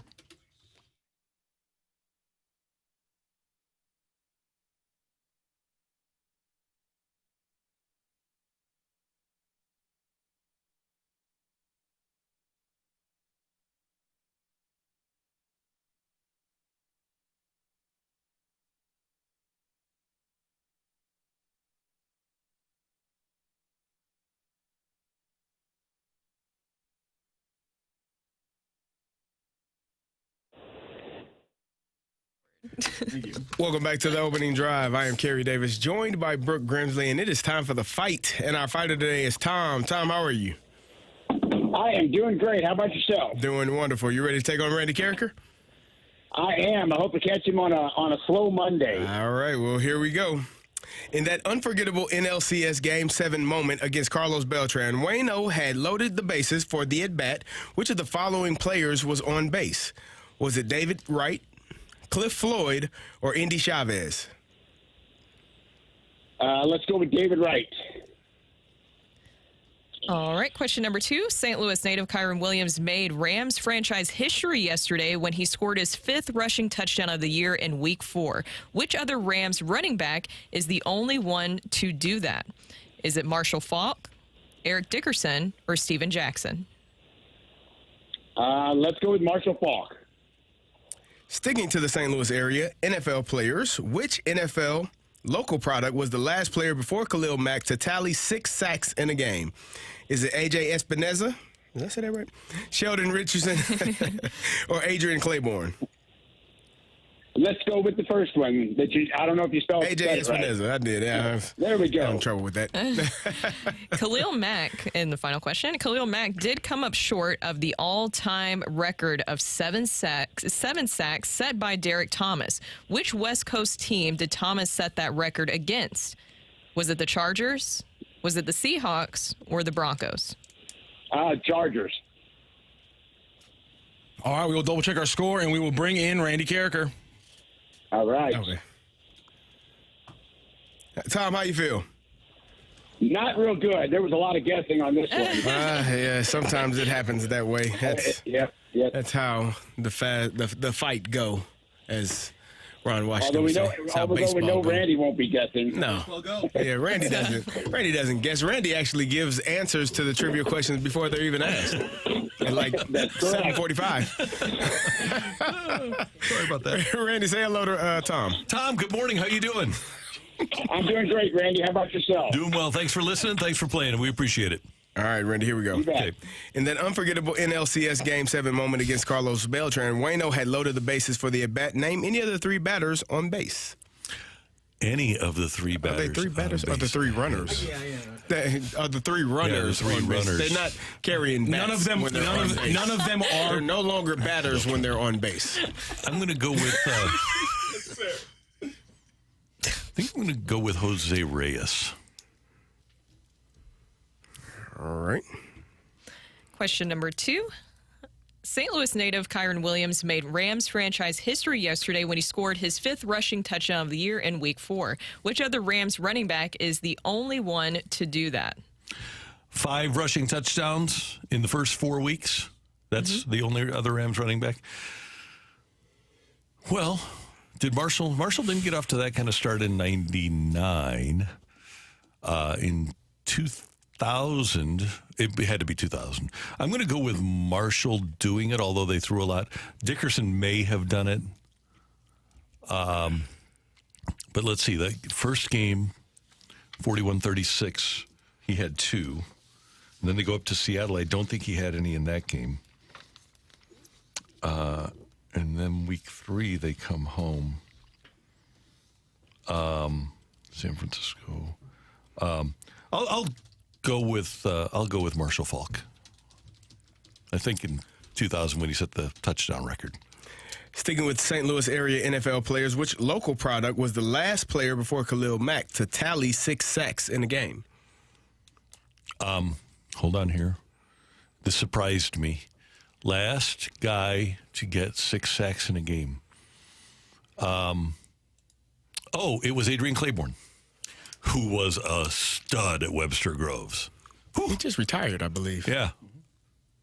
Final Number question. 32. Had a nerve damage in one side of his body, so he had to play left end because he couldn't play right end because there was nerve damage on one side of his body. He's incredibly made it to the NFL and did that. Final question. Khalil Mack did come up short of the all-time record of 7 sacks set by Derek Thomas. Which West Coast team did Thomas set that record against? Seattle Seahawks, I believe. I'll go with the Seattle You Seahawks. should have changed that when he told you he knew it was Derek Thomas with 7. But I had to change 2 different fight questions today, all right? I had to dig deep job, Randy. mid-show, so... Nice. Well done. Yeah, That's what I said whoopsies because I brought up that question earlier. I didn't know it was going to be on I had the to fight. change 2. I was hoping I didn't have to change one of the... that was what I changed it to after having to change it already. Good job, Randy. Didn't really want to change Proud it of the third time. So Randy messed with the fight. Was he able to win the fight on this Monday? Ring that bell. The winner and still champion of the fight, Randy Carricker. I'm sorry, Tom. Randy Carricker took you down 3-1 today in the fight. Way to go, Randy. Thank you, Tom. Appreciate it. Let's go through the answers to those questions. In that unforgettable NLCS Game 7 moment against Beltran, Waino had loaded the bases for the at-bat. That inning, by the way, goes Jose Valentin single, Andy Chavez single, and then Jose Reyes lines out to center field. A pinch-hitting Cliff Floyd strikes out, and then Paul LaDuca gets walked. So That was my Andy second Chavez, choice was LaDuca. Andy Chavez, Paul LaDuca, or Jose Valentin would have been the correct answer. No one got that one right. STL native Kyron Williams made Rams franchise history, tying it up with Marshall Falk in 2000, who had 5 rushing touchdowns by week 4. Sticking with the STL area NFL players, it was in fact Adrian Claiborne, the last person before Khalil Mack to tally 6 sacks in a game, and it was in fact a day in 1990 when the Seattle Seahawks were an AFC West rival of the Kansas City Chiefs that Derek Thomas set the NFL record with 7 sacks. A 3-1 win for Randy Carricker. Tom, thank you again for joining the show and joining the fight today. Yeah, thank you very much for having me, and let's go Blues. Let's go Blues. Yeah. Good job, Tom. Blue Jackets tonight. Meanwhile, Missouri will take on LSU at Sold Out Faroe Field on Saturday. Can Mizzou hang with the very talented other Tigers, the Bayou Bengals? That's next on 101 ESPN.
Hey, this fall, if you're looking to get a home improvement done, I want you to call my friends at Chesterfield Fence and Deck. They're on the web at chesterfieldfence.com, or you can call them at 800-300-4054. And the work they do is amazing. And we talk a lot about the fences and decks and the sunrooms and the screen rooms, but they do bigger jobs. If you want a retaining wall put up, if you want windows put in, Chesterfield Fence and Deck can do it. And they're going to do it in great fashion. They're A+ rated by the Better Business Bureau. All of their products are guaranteed by a 5-year labor warranty, and comprehensive material warranties are also provided. So if you need something done like a deck, they'll do beautiful decks. They'll turn your deck into a sunroom or a screen room. They'll do a great patio for you, and you're going to love it for a long time. They've been in business for 55 years at Chesterfield Fence and Deck, and for that reason, you can know that you can trust them. Give them a call, 800-300-4054, on the web at chesterfieldfence.com. Mention the show, and during this month of October, you can get a great deal, 20% off your next outdoor project with Chesterfield Fence and Deck, the sign you have the very best.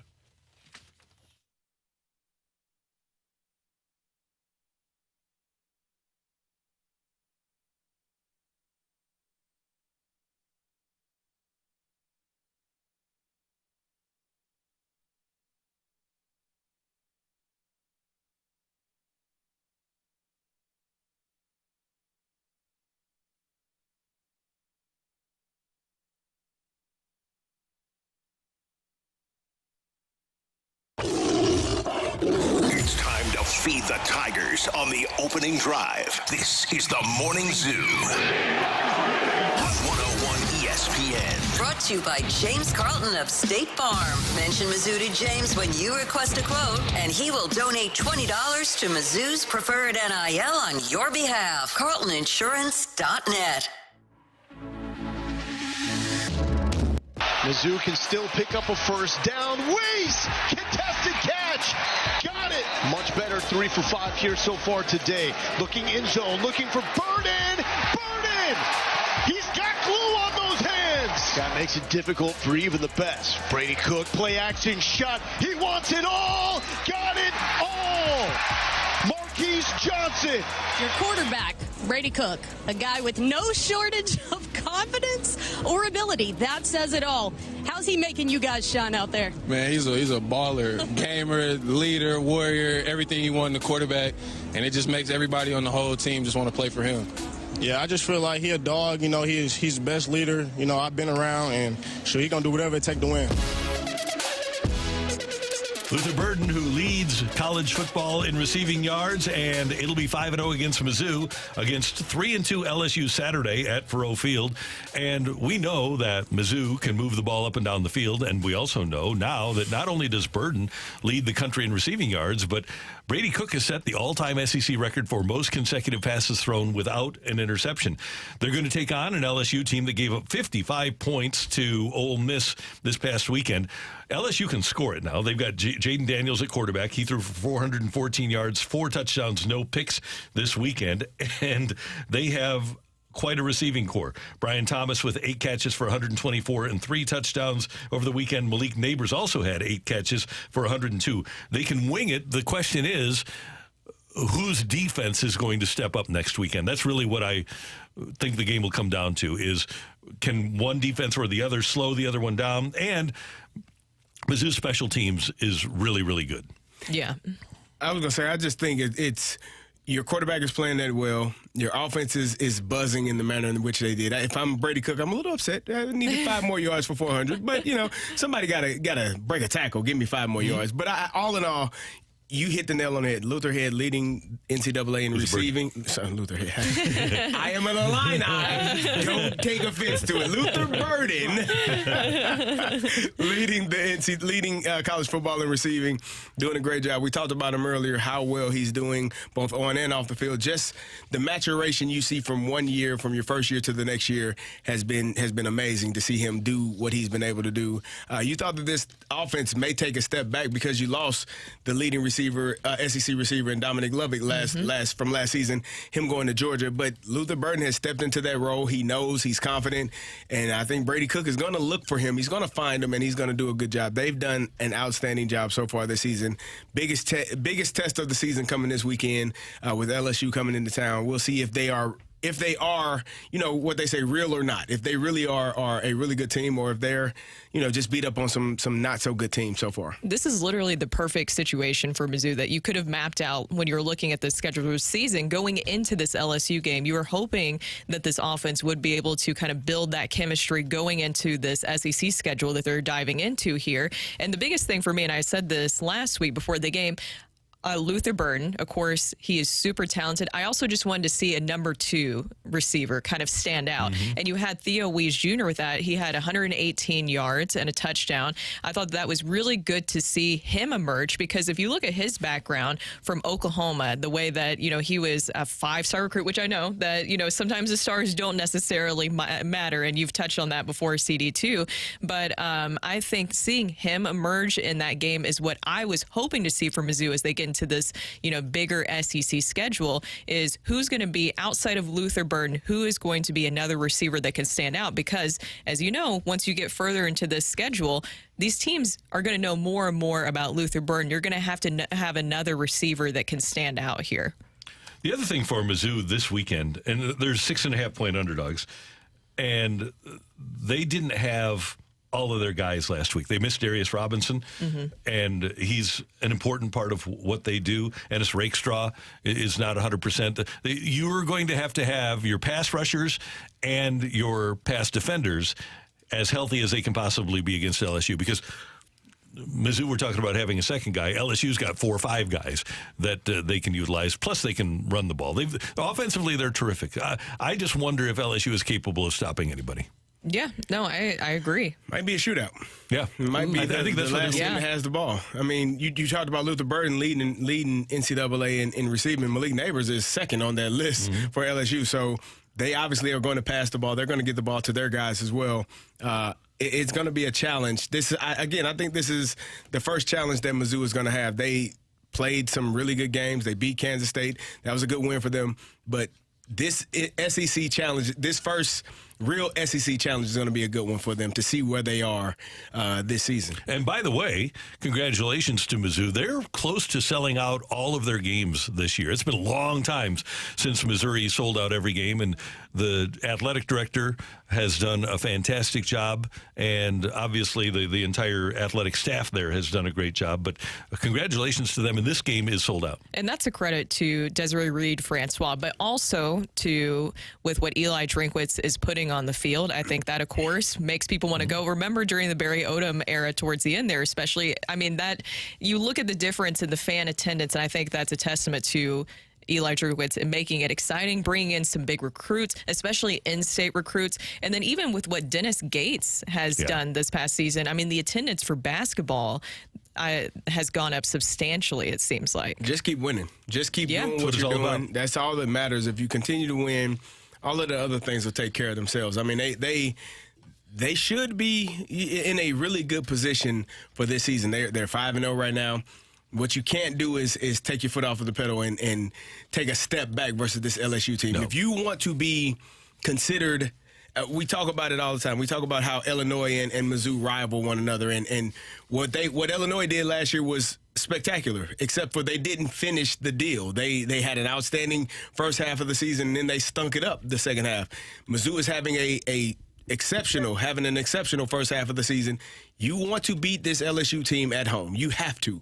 And if you do, you put yourself in a good position. You're going to jump up a few spots. You're going to be probably top 15 in the country if you do that. And everything else is in front of you at that moment. The Tigers do need to prove themselves, because as a veteran Mizzou watcher, LSU, Kentucky is legit. They're really good. Then you've got South Carolina. Then you've got Georgia. Then you've got Tennessee. Then you've got Florida. Then you've got Arkansas. They could easily lose all of those games. Yeah, that's what I'm saying. You have to. If you want to be considered that, you got to win this one and really take care of your business. Coming up next year on 101 ESPN, how can the Cardinals play better fundamental baseball? We have our ideas. We'll talk about it next time, 101 ESPN.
Hey, how you feeling this morning? Here we are on a Monday morning. Hopefully you got some rest and you're feeling good. But a lot of times, guys, we don't feel like we should. And that's because after we pass the age of 30, our testosterone level drops and our energy level drops. And it's not just energy. It's being fatigued. It's being tired all the time. And maybe even have some irritability and impatience that you didn't used to have. Those can all be issues of low T. Well, you can solve that problem by going to Mentality. Learn what they do by going to lowtusa.com. And what they're going to do is find out where your testosterone level is, and then they have an FDA-approved testosterone treatment that will restore your testosterone level to where it was when you were in your 20s, and you will start to feel better. You'll start to have more physical stamina. You won't be as tired all the time. It really will make a massive difference in your life, and Mentality is going to work with your insurance company so that you pay the lowest amount out of pocket as possible. Get to Mentality today. Learn more at lowtusa.com. Tell them Randy sent you, and get back in the game. Be the guy you want to be with Mentality.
And the next day, you wouldn't know if Adam Wainwright won a game or lost a game. He was the same guy every single day. And that's something that I look at it and I wanted to be like it. So my brother, thank you so much for helping me to have great success in the field also, and for winning the championship. And thank you for continuing to wear and mentor all those young guys over there. So bless you, Jenny, and good luck to you guys. The next chapter of your life. Love you, brother. Thank you.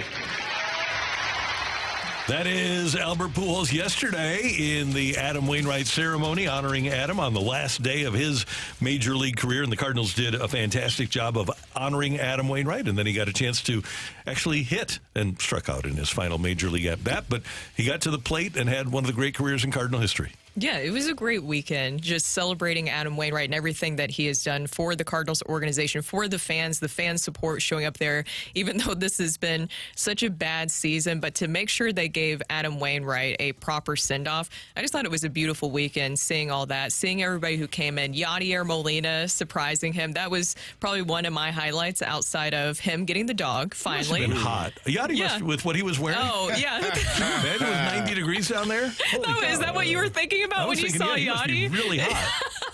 Why not wear something different? I don't know. But for Yachty to come in surprise, I just loved in the post-game comments where Adam Wainwright was talking about that he didn't even know he was coming, and he thought that Yachty was kind of big-leaguing him by not talking to him, I guess, recently. But then he realized that Yachty would have easily given away that he was coming this past weekend. You gotta know yourself. Yeah. As long as you know yourself, you're in good shape. I think it was a great weekend, despite the fact that, you know, I'm looking at the standings, and there's an E next to the Cardinals, and it doesn't stand for exceptional. It stands for eliminated. And so it's not been a great year for the St. Louis Cardinals, but a great way to end the season for Adam Wainwright. Got to start the season off by singing the national anthem, end the season by doing some of his songs and getting a few at-bats. You know, I hope next year we're not talking about who's retiring as opposed to where we're going to be seated in the playoffs and who we're looking forward to playing and, all of those things. There got to be some things corrected in this offseason, though. They have to get better. Fix their defense. Obviously, Jordan Walker early in the season was a huge part of the struggles. And by the way, yes. I know how. How? Ooh. Put people in the same spot every day. I think that'd help. Okay. Let's start there. And one of the things... Play your gold glove second baseman at second base. There you go. I think one of the problems that you have is that your gold glove second baseman also happens to be, at least in their opinion, their best defensive center fielder. Now, this problem is easily solvable if you make that determination that Wilson Contreras is going to be in left field. Because then you're going to have Nootbaar in center, and because they like Nootbaar, they love Nootbaar, and Walker's going to be in right. So then you have an infield, presumably, of Arenado, Wynn, Edman, Goldschmidt, and then you have either Kisner or Herrera behind the plate. Also, one other thing that moving Wilson Contreras into left field allows you to do is keep Nolan Gorman if you so desire. Yeah, I have just a little bit of questions and concerns, I guess, is a segment to play off of that. Questions and concerns. So, and I was speaking about this earlier, and I think some people are misunderstanding what I was talking about with the whole Wilson Contreras possibly going into the outfield this offseason. Would you also say that signals that that's another failed free agency signing? Now, offensively, he did everything that you would hope and expect from him this season, but once again, was sitting in that press conference where they said he was going to be your primary catcher. They said even before bringing Wilson Contreras, they're going to bring in a catcher. You got a catcher, and then just a season later, I know they already tried to do it 33 games into this season, but now going to this offseason, there's a possibility you're going to move in the outfield. Doesn't that add to another long list of kind of a pattern of free agency signings that did not pan out that you paid good money for? I would say actually you're probably, the pattern is 100%. Does that not give you some more concern about entering the offseason when you're going to go get some pitchers? Is it free agency malpractice? Yeah, it is. When you have signed Brett Cecil, when you have signed Mike Leake, when you have signed Dexter Fowler and got out of him what you got. I would say that free agency malpractice is a thing. But has a team won a World Series, multiple World Series with Manny Ramirez playing left field? Yes. Has a team won a World Series with Lonnie Smith in left? Yes. Has a team won a World Series with Greg Luzinski in left field? Yes. So it's not out of the realm of possibility that the Cardinals could put Wilson Contreras in left, and if his bat was good enough, his defense would be enough overshadowable by the offense. But they do need to be better defensively. This year they were 20th in defensive runs saved, -6, and they were 19th in outs above average. So they need to be better. They need to get to more balls, and they need to make more plays. It's not just the errors, but it's the balls that they don't get to. And that's one of the reasons that I'm like you guys. I would like to see Tommy Edman at second base. I was at that game Friday, and I took some notes. I wrote something down, and I thought it was intriguing because Paul Goldschmidt, 38, 37? I think he's 36. 37? Going to be 37 next year? Am I correct in that? Yes. It was game 160, right? He's out there diving for balls like it's the middle of the season and they're still playing for something. So it brought something that they were playing for nothing other than pride. They were getting their teeth kicked in. Just turned 36 in September. Getting their teeth kicked in at that point. Here he is, a Gold Glove first baseman, NL MVP first, in the league, did a great job in his career, playing in game 160 for a team that is 20-plus games under 500, playing his butt off. They have to give something for them. The Cardinals have to do something for Goldie and Arenado to make this team better for next year. As I'm watching that play, and it just dawned on me. Here's a guy still going on. He don't have nothing to prove in this season. There's nothing left. There's nothing good coming out of this other than he loves the game of baseball. And so for you to be playing in that moment, game 160, diving, making big plays, making a great play in a game that really doesn't matter, you have to do what's best for those guys going into 2024. You have to put a better product on the field because I am certain you brought those guys in from their respective organizations and said, this is baseball heaven. We're going to be playing in playoffs. You're going to play in October. It's going to be beautiful. The stadium's going to be packed in a sea of red. You're going to love it. And here we are. And it's not been great. And so you have to give them something to look forward to. They haven't won a championship. You have to put a product on the field that allows those two to be the best versions of themselves, and they deserve it. And the Cardinals have to do that this offseason. And that's why they brought him in, right? Is to win a championship. And that's why this offseason is going to be so just interesting and slightly terrifying to see how this plays out, because you also had some very interesting comments from Oli Marmol yesterday in some of his media sessions. One, talking about that he does understand why the fans are frustrated and they want to come for his head. He gets that, especially when it's been a 91-loss season. And he also made a comment about some of the guys that he's looking for, which plays into what you're talking about, what he's wanting moving forward from his clubhouse. He said, I want a clubhouse full of guys that has one thing on their minds, and it's not themselves. It's winning a championship. So you start out by weeding those out. Who is he referring to? Tyler O'Neill, I would assume. I think that would be the one name that we all would assume. But other than Tyler O'Neill, who else on this roster would he be referring to? Because when you make a statement like that, you're not talking about one guy. No. That is an issue inside the clubhouse of multiple people, like-minded people that feel that way, that go about their day that way. So, Mike, who else would he be talking about? Because it ain't just one guy. No. That's troubling. Well, we know they like Walker. We know they like Newt Barr. We know that the corner guys are fine. We know that they like Mason Wynn. We know that they like Brendan Donovan. So Nolan Gorman. And they like Tommy Edmond, too. Yeah, they like Tommy Edmond. So now you're thinking... I don't think it's Wilson Contreras. Unless you're frustrated because he doesn't want to go play left field and you sign him to be a catcher. But you're not weeding him out. He's not going anywhere, right? Well, I'd be mad as hell, too. Man. I don't do that. No. The hell I look like. So you're looking at Carlson's name hasn't been listed. Gorman's name hasn't been listed. Is it just, though? I mean, I don't think Gorman would be on that. I'm intrigued to know, and hopefully we can get him. Does Nolan, with his better than 30, not better, it's worse than 30% strikeout rate, is he doing enough to help your team win? Gorman? Or is he swinging for the fences to try to hit home runs all the time? He'll be doing enough if you put him in a trade. Yeah. I don't want to see him. I don't want to see him hit 35 home runs for the Chicago White Sox. But if that meant getting Dylan Cease in return, then so who else? Well, what about some of the pitchers? Those Any guys, of those pitchers? Can I? They're not. That's not them. What about Palante? I will say. You got to be. They're not individualistic. You got to be really good to think that way. Yeah, your closer might be in that situation. Maybe that's one. Yeah. But I don't know if he performs the way that he has been lately. Do you want to part with him? Especially when you need to replace a lot of guys anyway. Yeah. But they might look at him after what happened last year in the playoffs with the finger situation and them not being aware of how he was injured. Yeah. And then this year with the issues that he had. We're just spitballing. I'm just guessing, but I'm just thinking about the names that fit and don't fit. Yes. That's today's Rush Hour Reset. Coming up, Luther Burden has some new chips out. We're going to talk about those. And the Ryder Cup was wild yesterday. We're going to talk about that as well with our friend Nick Ragone. Coming up on 101 ESPN.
3 for 5 here so far today. Looking in zone, looking for Burden. Burden!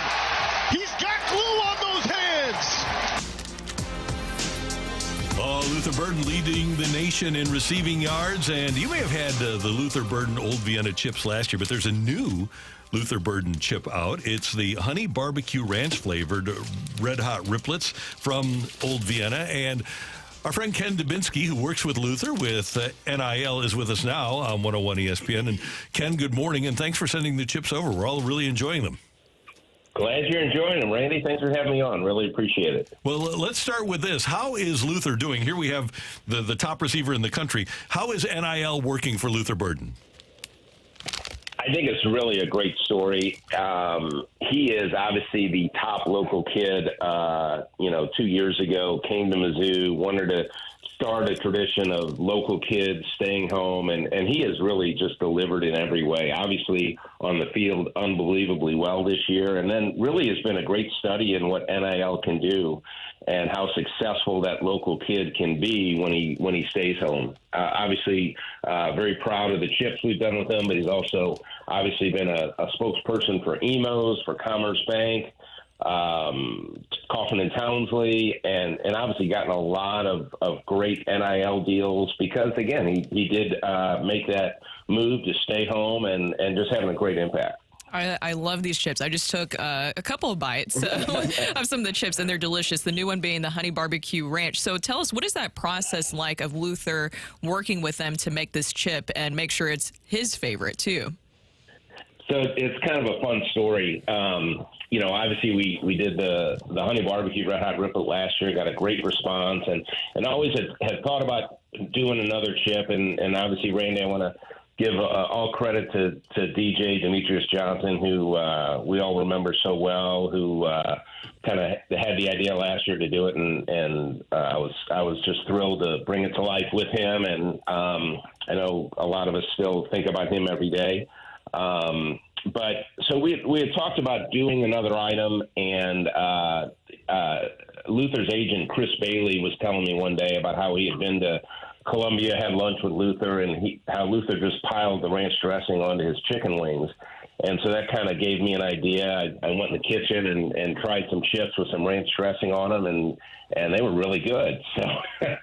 So I talked to Luther about it, and he was excited about it, and we got with the seasoning company and did a few renditions and came out with one that I think really hit the mark. And I'm glad that you like him, Brooke. And I think everybody's going to like him. It's a twist on it. It's still got that signature honey barbecue hot flavor from last year's chips, but then we add ranch for another element to it that kind of cools it a little bit at the start, but then you still get that heat at the end. Ken, who is the taste tester for these chips, and are you looking for one? Is there a position available? They are very good. We are always looking for volunteers. I can definitely help you out with that next time. And Kenny, I know you appreciate that. You're involved overall with Mizzou NIL, and people will be able to pick up these honey barbecue ranch red hot riplets all over the area. I know that Schnucks will have them. Mobile on the Run is going to have them as well. And for people that are interested in getting involved with NIL, with MIZZOU, how can they do it? Well, there's obviously, as you mentioned, Mizzou is a local group, St. Louis, that Phil Bender got started, that really is making some good traction in focusing on St. Louis kids and trying to do all we can to keep St. Louis kids here at the home state university. So it's MizzLou.com is the website, and people can go on there to get some information. And also, Every True Tiger is the main collective up at Mizzou, and I've been doing some good work with them, with Schnucks, and as you mentioned, I appreciate it that the new ranch chips will be at Schnucks, all Schnucks stores throughout this week as they get their deliveries throughout the week, and all of them will have them by Friday, and Tops convenience stores as well, as you mentioned, On the Run and Crown Marts, and then as far as other NIL stuff, Schnucks has been a great partner in introducing the pizzas with the Mizzou athletes, and that'll be a number of other items. Ice cream, cookies, candies, that come down the road as well. So it's really going to be, it's been a really fun project for me. I'm obviously a big Mizzou booster many years, and it's kind of combining two of my passions with product development and always loving Mizzou. You do great work, Ken Dubinsky. Thanks so much for the time, and we'll see you soon. Thanks, guys. Really appreciate it. Take care, Ken Dubinsky. And again, pick up the Old Vienna Luther Burden, the LB3 chips this week throughout the metro area. It was a wild weekend at the Ryder Cup in Italy, and we go now to the celebrity line, and our friend, the great Nick Ragone from the Ascension Charity Classic joins us. He is all over the golf scene, and we were texting yesterday, Nick. It was I was kind of thinking that the USA would come back, but they just fell short. They fell quite a bit short, Randy. You were being, I think, wildly optimistic. I was. I mean, for a brief moment, Saturday night when Patrick Cantlay rolled in that 40-footer and you had all the histrionics on the 18th green and his caddy Joe LaCava mixing it up with Rory and then Shane Lowry, it looked like there was some fight in the team, but I think it worked against them because I think it really ticked off Rory and the Euros, and they came out and they put the hammer down on the singles on Sunday. It was never really close. Well, Nick, of course, we have to talk about that. It feels like there was a lot of drama, a lot of interesting stories surrounding everything this past weekend, including, as you mentioned, the Rory McIlroy and the drama that kind of spilled into a spat into the parking lot. What do you think happened there? Well, you know, and looking at some of the videotapes, so look, caddies should never be part of the equation. It's okay to celebrate. Patrick Cantlay, LaCava's guy, was under pressure all day. People were getting on him about not wearing a hat, and there was rumors about it was a protest for not being paid. And so I think there was a lot of energy that was released when Cantlay made that putt. But if you look at the videotape, Joe LaCava, his caddy, celebrated way too long and got way too close to Rory, and that's a no-no. You don't get close to a player. Rory still had a putt, by the way, to tie it up, and so did Matt Fitzpatrick. And so I think in retrospect, he celebrated way too long. It went across the line. And I think it ticked off Rory and it ticked off the Euros. And whatever momentum the Americans had Saturday night after Cantlay's putt, I think evaporated. And they came out and Rory dropped the hammer and all those guys. And it wasn't really a contest. I think Zach Johnson did a poor job as captain. I think his captain picks did not turn out to play well. I mean, Justin Thomas, Ricky Fowler, Jordan Spieth were invisible. And I think it was a really poor performance. It was, I guess, some more drama. Xander Schauffele's father claims that his son was supposed to almost kicked off of the U.S. team because of a Netflix and contract drama. Did you hear about that? Yeah, you know, so one of the things, Cantlay and Schauffele are two friends, and they voted against having Netflix be a part of, to watch the stuff in the locker room. And look, there's been a lot of discontent on that U.S. team. I think Cantlay and Schauffele have been a little bit isolated from the team. You had Brooks Koepka, a LIV guy. You had some of the captain picks who haven't played well. I mean, in retrospect, if you look at Bryson DeChambeau, he's been playing great golf. Lucas Glover won twice. Keegan Bradley played great. Those three guys, I think, if they were on the team, would have been much better off. But there was a lot of fracturing and a lot of discontent in that locker room. They lost before they even played. They looked defeated on the opening day. And I think there's going to be a lot of soul searching going on as to how to right the ship. We haven't won on European soil in 30 years. And it's interesting because Rory said after the win yesterday, quote, "I think one of the biggest accomplishments in golf right now is winning as an away Ryder Cup team. And that's what we're going to do at Bethpage in 2 years." So he's already laid the gauntlet down. The American fans, the New York crowd at Bethpage, I'm sure will remember that, and they will give Rory and the Euros an earful. Look, the Europeans have won on American soil a couple times in the last 30 years, famously at Medina with that comeback. They won it at Oakland Hills. So at least they've won it a few times. The Americans haven't. It's been 30 years. So I love that Rory's already thinking about Bethpage. I guarantee you, Randy, the crowd at Bethpage in 2 years will be fired up. It'll be a lot of fun. But this American team, they need to revamp it. 5 weeks off between the FedEx Cup and the Ryder Cup was way too long. And having 6 captains picks, it turns into kind of almost like a high school clique thing where the players are now just picking their friends, and that doesn't work either. They need to revamp this team format. And one more thing from me, Nick, and this is in regards to just having a guy. Even win or lose, we had a guy when Tiger was playing, right? Who's going to be the guy for the United States in a couple of years? Is there a guy on the horizon that could be the guy that everybody gravitates to and says, okay, we got him on our side?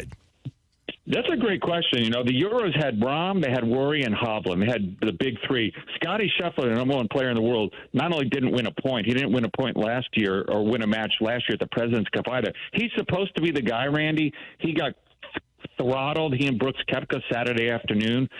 He does not look like the guy. Brooks Koepka would have been that guy, but he's on the Live Tour, and it's a little bit fractured. You know, there's no Phil anymore. I think that's a real point, which is there seems to be a vacuum in leadership. You know, maybe Justin Thomas, but he's been playing really poorly. And so I think they're going to need a young player. I mean, the Euros have John Rahm for years, Rory for years, Victor Hovland for years. They have three bona fide leaders.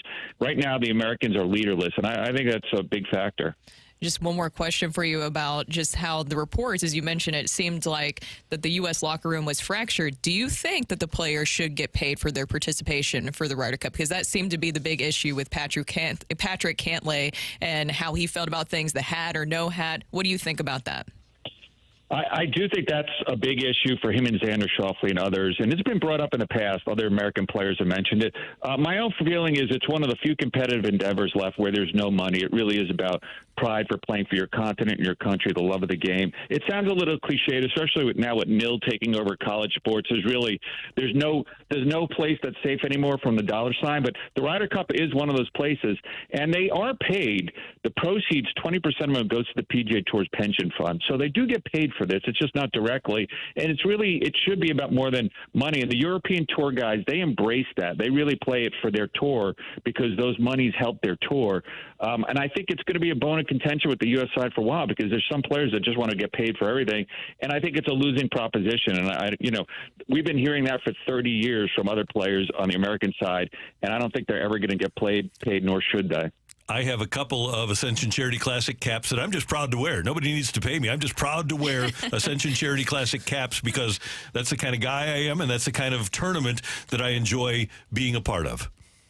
And I think I'll see you later today at Glen Echo, Randy. Oh, looking forward to it. Thank you, sir. Take care, buddy. Take care. That is our friend Nick Ragone from the Ascension Charity Classic talking some golf here on 101 ESPN. Coming up, City with another big win over the weekend, and they can make a little bit more history on Wednesday night. We'll talk about it next on 101 ESPN.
Hey, if you're selecting a person to sell your home, selecting the right agent is the single most important factor. And when you want to sell your home, you need to call Gloria Liu. She's the owner of Your Home Sold Guaranteed Realty. Imagine needing heart surgery. Would you choose a surgeon who performs hundreds of successful surgeries a year, or one with minimal experience and mediocre success rates? Selling your home is like doing open heart surgery on your finances, and that's why I only recommend Gloria. Gloria's name is her promise and says it all. Your Home Sold Guaranteed Realty. Gloria's mastered the home selling idea, and she really does a fantastic job. And that's why she will guarantee upfront and in writing that she'll sell your home at your agreed to price and time frame, or she'll buy it herself, and that's guaranteed. Does your agent compare? Give Gloria a call. 314-325-6888. The number 314-325-6888. Or you can find her on the web at gloriahasthebuyers.com. If you want to sell your home fastest and for the most money, it's Gloria Liu at gloriahasthebuyers.com.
This is Rocky with your Sports Center update, driven by Johnny Londoff Chevrolet and Johnny Londoff Autoplex. The Cardinals close out their season with a win over the Cincinnati Reds, 4-3. They also closed it out with a series win.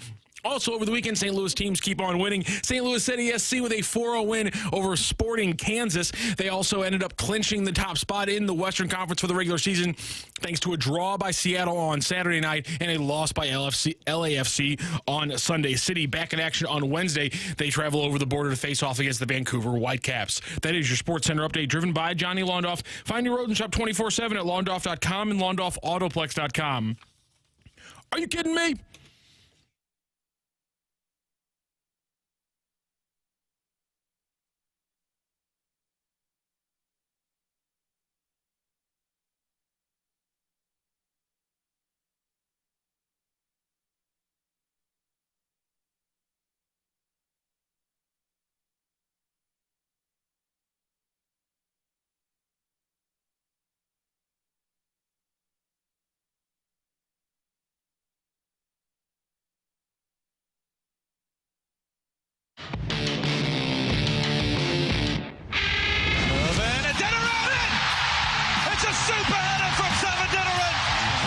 Rosero, and he flicks it out, and the ball back for Klaus.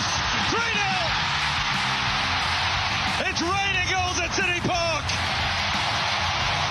Number one in the West with an exclamation point tonight. We started this journey, nearly 2 years ago to get to this moment, and I think there's been a lot of work behind the scenes, and to get a game, with this opponent, with so much on the line, what it means to the fans, what it means to everybody here individually, personally, whatever their go-to is, whatever their motivations are to get it to this point. Just extremely proud of the group, and to call that spot our own, we can't buy anything with it. We can't celebrate anything with it. There's no silverware with it, but yeah, it's there. Incredibly proud of these guys, and I don't think that we want to stop anytime soon. St. Louis City coach Coach Bradley Carnell on the heels of a 4-1 victory over Sporting KC on Saturday night at City Park. And with the victory, St. Louis moved to 17 wins. That's the record for the most wins by an expansion team in MLS history. City SC earned its 11th home win of the season. That tied Atlanta United for the most home victories by an expansion team in their inaugural season in MLS history. That's excluding, of course, the shootout era. And that's not all. With 56 points, Bradley Carnell tied Bob Bradley, Dominic Torrent, and Jeff Cassar for the 5th most points earned by a first-year head coach in MLS history. And with 35 points in home matches, that's the 2nd most home points by an expansion team in their inaugural season. So St. Louis City SC is setting records left and right, and as they head to Vancouver, they have an opportunity to set even more, which should be very cool. I'm just so excited about everything that City SC is doing this year. They are proving so many people wrong, and as you mentioned there, thanks to LAFC, which is very weird to say, thanks to LAFC yesterday, with them losing to Real Salt Lake, City SC was able to clinch the Western Conference crown, as you mentioned there, and home field advantage throughout the conference finals. And just even seeing this past weekend how much home field advantage matters for City SC. They play so well at home at City Park, and just the atmosphere that they've created. They've talked about so much about how that actually does play into how they play. And if you saw, I was getting FOMO not being there. Of course, I would not miss Wayno's final weekend because that was huge. But I'm telling you guys, if it wasn't Wayno's final weekend and the Cardinals, finished out the season the way that they did, I would definitely be at that City SC game. I kept checking back and forth on Saturday because it was such a blowout in the Cardinals game. I kept checking back and forth on what was going on over at the City SC game. And I'm sure some people could text in. It looked absolutely electric and just exciting. And for Adeniran to score, Klaus to score as well. I mean, it's just so great to see this team coming together in the way that it has. It's everything that I feel like Lutz and Carolyn Kendall, Jim Cavanaugh, everybody envisioned and hoped for. And it shows that what they did, putting this all together years in advance, it's paying off for them in their inaugural season. I'm just thinking about how many awards will City win this year? Coach of the Year? I mean, is that Lutz? You got goaltender of the year. There are a lot of there's a lot of hardware that's going to be coming SC's way, the City's SC this way after the season ends. They've done a fantastic job. Brooke, you talked about the bulletin board material that they have up with everyone projecting them to finish 13th or 14th in the conference, and here they are, number 1. It's one of those stories that when you see it, it's almost if it was written as a movie, you'd be like, no way. That's not real. That's not going to happen. I don't know what Rocc is waving in an airplane over there. It looked like he's waving. He's waving us in. I didn't know what he was doing. What were you doing? I was. Don't acknowledge what I'm doing. Keep going. I can't help but acknowledge what you're doing when you're giving me the finger wave.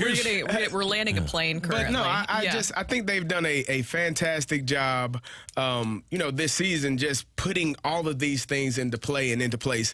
It's been fantastic to see. It's been fantastic to watch. It was unexpected. And it's fun. I mean, it's what you would have wanted the Cardinals to be, but it's City. They've done a fantastic job of, I guess, taking over the 23 summer. Yeah, they have. And really everyone is tuned into what they've done, and this playoffs is going to be a fun ride for them. It will be. And you talked about the bulletin board material, and Adeniran talked about that in his post-game comments. In our locker room, we have a paper on the wall that says all of the predictions that I don't know exactly who, but they predicted that we were going to be 13th or 14th in the West, I believe. And that's motivation. I look at that thing every single day, and I'm like, that's not going to happen. I don't like to lose. I've won a USL title, Champions League title, and I'm looking for an MLS Cup title. So, we don't like to lose, and that's the mentality of this organization. We're winners. Whether it's our first year or our 10th year, it doesn't matter. Great motivation. Yeah. You got to look. There was a lot of people outside of St. Louis, and maybe some in St. Louis, yeah. But still, I think that just having been around everything that they were building, I remember when I sat down with Carolyn Kendall and they were just talking about the renderings. Randy, I'm sure that you did the same too, when they were just putting this together to say, we're going to go out and get an MLS team, and just seeing how much effort that they put into this, making sure they had the facilities ready, bringing in the players that they did of Leuven, Klaus, and Roman Berkey. They really set the stage for this to be successful, and Lutz and his experience, and then Bradley Carnell, all of his experience, and the depth that they have, that they've been able to build in just this inaugural season, says a lot about all the work that's been going on behind the scenes for years. So, Matthew, what sets up for Wednesday night when they travel to Van Blankencover? What can they accomplish? What can City SC accomplish on Wednesday? We said it there. They have second most points for an expansion team ever. Of course, LAFC is the one they're trying to pass. They kind of set the mark there at 58 points. That's kind of like the magic number they want to hit. So that's a chance to do it against Vancouver.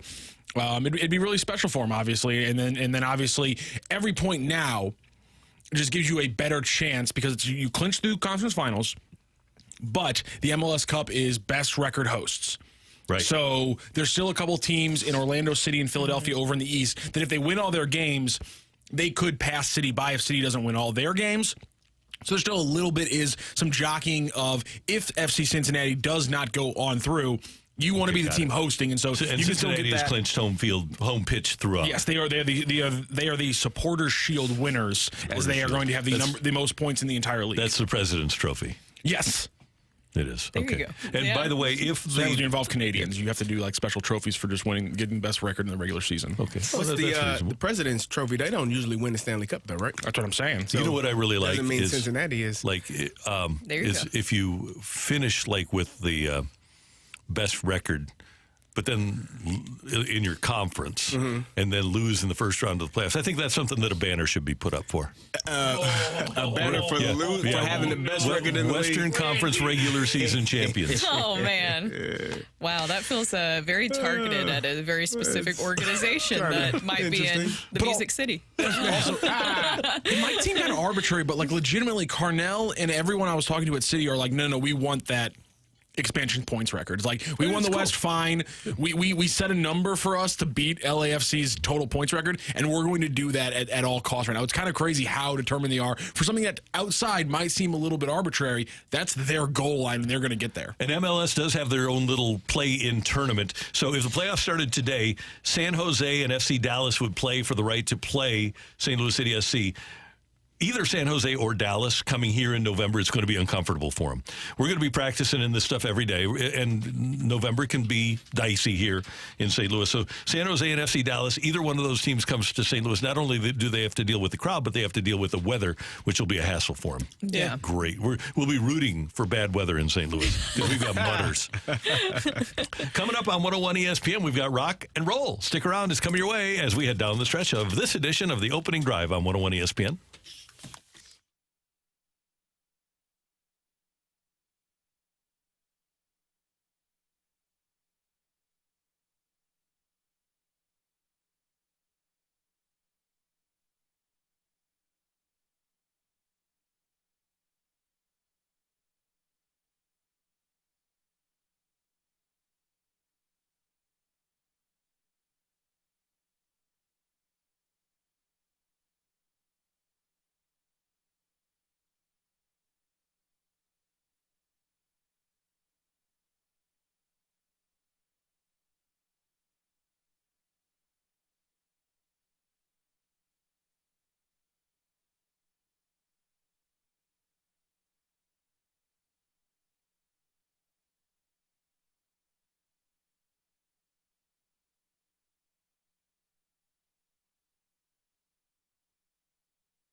Hey, if you are looking for a great spot for a lunch today, maybe it's a business lunch, maybe you're just getting together with buddies, I want you to stop by the Fenton Bar and Grill on Rudder Road in Fenton. They have absolutely delicious food. I had some of their trashed wings last week. They were fantastic. Had half a dozen wings and a small Caesar salad, and it was absolutely delicious. And Fenton Bar and Grill is the hangout for Cody Schrader when he comes back into town. So if you're looking for a great place that helps out with the NIL, man, Cody's favorite spot when he is back home is at the Fenton Bar and Grill. And next weekend, you can watch Mizzou take on LSU at the Fenton Bar and Grill. But before that, stop by and enjoy one of their great weekly specials. You can find them on the web at fentonbarandgrill.com, or you can just go in, enjoy some of the great atmosphere that you'll have with Alicia and Ashley and Megan and Kelly and the whole crew. They're fantastic. They're wonderful people, and you'll love having a great time at the Fenton Bar and Grill. I love the food. I love the ambiance. I love the people, and you will too. When you stop by the Fenton Bar and Grill, tell them Randy sent you. Learn more at fentonbarandgrill.com.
Hey everyone, it's Brooke here. Ever since I moved to St. Louis back in 2018, I have loved exploring my new home, and thanks to the Metro, it's so much easier to do. I've lived in other cities that didn't provide public transportation, and believe me, it led to a lot of congested traffic and made it so much harder to get to events and concerts and games, but that's why I love Metro Transit. It's easy to access for everyone, taking you right to Busch Stadium, City Park, Enterprise, and more without the hassle of parking or waiting in traffic or just trying to find an Uber, getting you straight to the action. Even if you haven't given Metro a try yet, it's something that I can promise you other places they wish they had available. There's many benefits even if you don't ride. A healthy and vibrant public transportation system helps attract businesses that create a significant amount of jobs in the region, and of course, it helps many get to their jobs. So give Metro a chance and experience the benefits for yourself. And thanks to Metro, you don't have to drive to thrive.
Station has some cool stuff coming up. The Fast Lane is going to be live Friday from 2 to 6 at... Oh, no, that was last week. Sorry.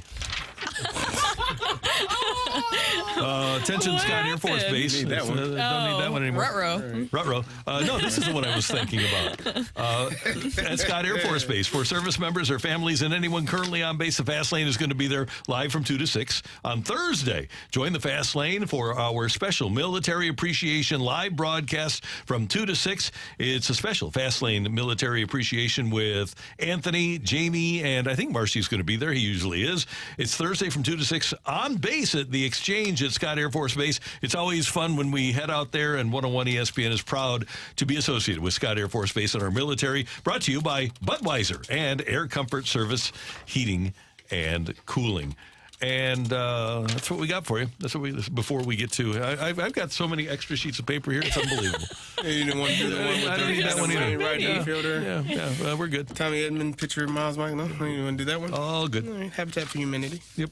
All right. Helping out. We'll put Helping all out of that the area. in the recycle bin after work is over. Every once in a while, somebody puts Propel and bananas in the recycling I don't bin. put bananas in the recycling. I don't know. I thought I saw one. Propel bottles, plastic recycling. Oh, okay. I thought I saw a banana in there one day. I never put bananas. I'm bothered by my trash company, trash pickup. They made it so tough for what you put in your recycle bin. Yes. Like, it's so many, like they would literally leave the recycle bin there. And I'm like, you know what? I'm trying to do my part to save the earth. And if you, trash company, don't want to help out, then I guess I won't have a recycle bin anymore. I'll just have 2 trash cans. Yeah, I remember, throw everything away. Yeah. How about that? That's frustrating. How about it's that? very frustrating. I was trying to do my part, Randy. And it didn't work out. They just weren't picking up my stuff. Thanks for trying. I recycle here, though, every day. I remember, Proud of myself. In Arkansas, they uncovered a story about something about they said that, because you have to pay extra, obviously, for the recycling. They said they were doing that, and they were just taking it to the landfill. Probably. We've heard that people that make stuff with recycling, that like 95% of what you put into recycling never gets recycled. That's ridiculous. That doesn't seem fair. Doesn't seem right. No. Yeah. It's almost like all this personal recycling stuff is completely a racket. At least we're saving the sea lions, though, by cutting the little can things, because, sea lions and dolphins. And the turtles. So we're saving all of them. Get caught. Yeah. Yep. I'm extremely selfish when it comes to my straws. What do you mean by that? I hate paper straws so so do much, I, and I man. hate I'm myself with you. for not being able to It's not adapt. that bad. Save the earth. I can admit that I'm being a bad person. Or you don't I'm need not, a I'm not straw. saying I'm a good You person. can just I can sit. admit I suck. Just don't use a straw. I'm a plastic straw guy through and through. Or you can get a metal straw and just take that take with you and disinfect it.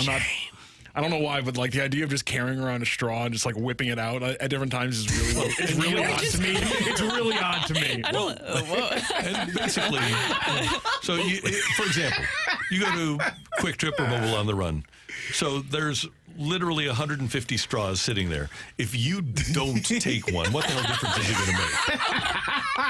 He's right. He's right. I think the point is that you're supposed to cut down on demand so they stop making You're them. supposed to save the turtle. I can't do it myself. That's why Save the turtles. 100%. You don't want it. They get stuck in their nose. Straws? Yeah. That's why it's all thing. I've seen a lot of turtles. And I've never seen one with a straw in its nose. Where are you never. seeing the turtles at, Randy? Like when I ride the Katy Trail. Oh, there's turtles like a lot in of turtles. oceans I don't and know stuff if like those that. are the turtles that are straws. A lot of turtles sleep on the highways in Florida. I don't think those are the same turtles. I don't know why, Randy. All I heard you say that was, I know a lot of things. I know a lot about football. I know a lot about good football teams. Good football teams in Missouri, huh? Oh, jeez. Really quickly, I just want to say, I hit Randy with a point. That's exactly what it sounded like. I'm sorry, Randy. That's one of my favorite quotes ever from back then. I do you a big one. I'll come to one of your games. Oh, jeez. How about Penn State? How about that football team? Anyhow, football here. Huh? One of my favorite clips of that entire run by our former president.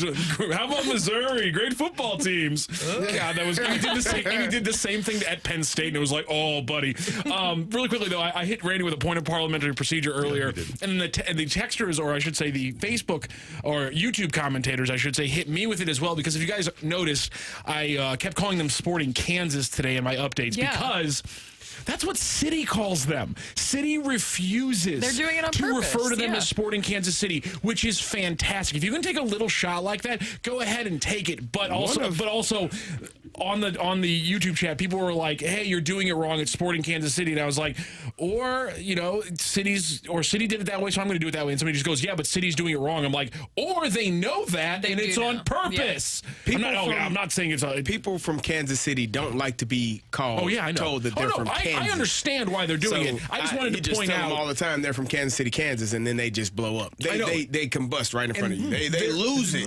It's the most wonderful thing in the world. There's one thing doing it on like your personal emails, like they send out an email and it's like welcoming Kansas to St. Louis and things like that. It's another thing that when the team is walking out of the tunnel to still say your starting lineup for Sporting Kansas. Yeah. Like that's going deep into the bit. That's what I'm saying hilarious. is like I love it. I'm saying they went all the way 100%. The full team bought into the bit. Usually you don't have franchises willing to do that, and that goes back to them with the TIFO, with the you're not in Kansas anymore. The stadium was playing the witch laugh the entire time.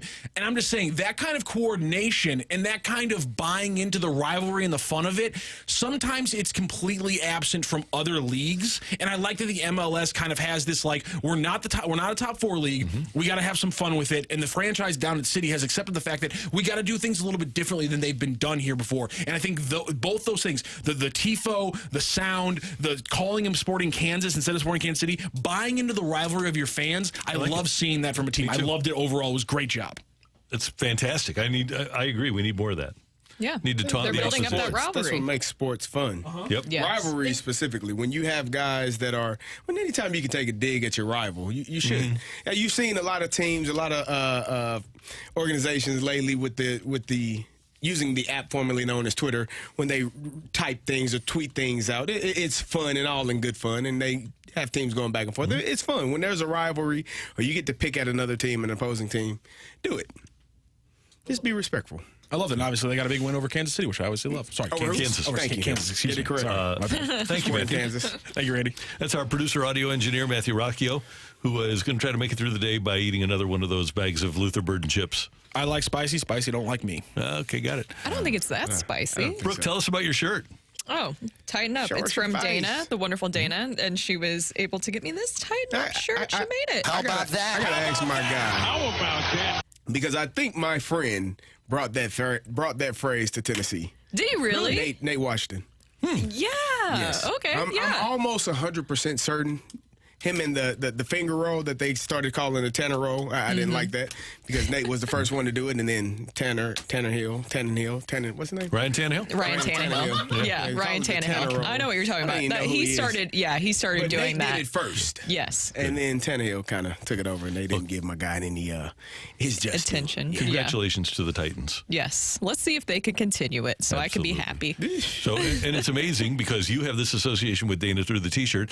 Carrie actually coached her. For the St. Louis Slam, right? I did, yes. And then I got to know her through the Fathers and Family Support Center. So we all know, this is so quintessentially St. Louis, we all know Dana, but for different reasons. Yeah. Where'd she go to high school? I'm just kidding, because that's the other St. Louis joke. CD, this was fun. Show us your face. We want to see your face. Who said that? You want to see my face? T-Mac and Ajax coming up with a balloon party. We thank you for tuning in, texting in, and being a part of the show. For all of us until tomorrow morning at 7. Have a great Monday, St. Louis. That's right.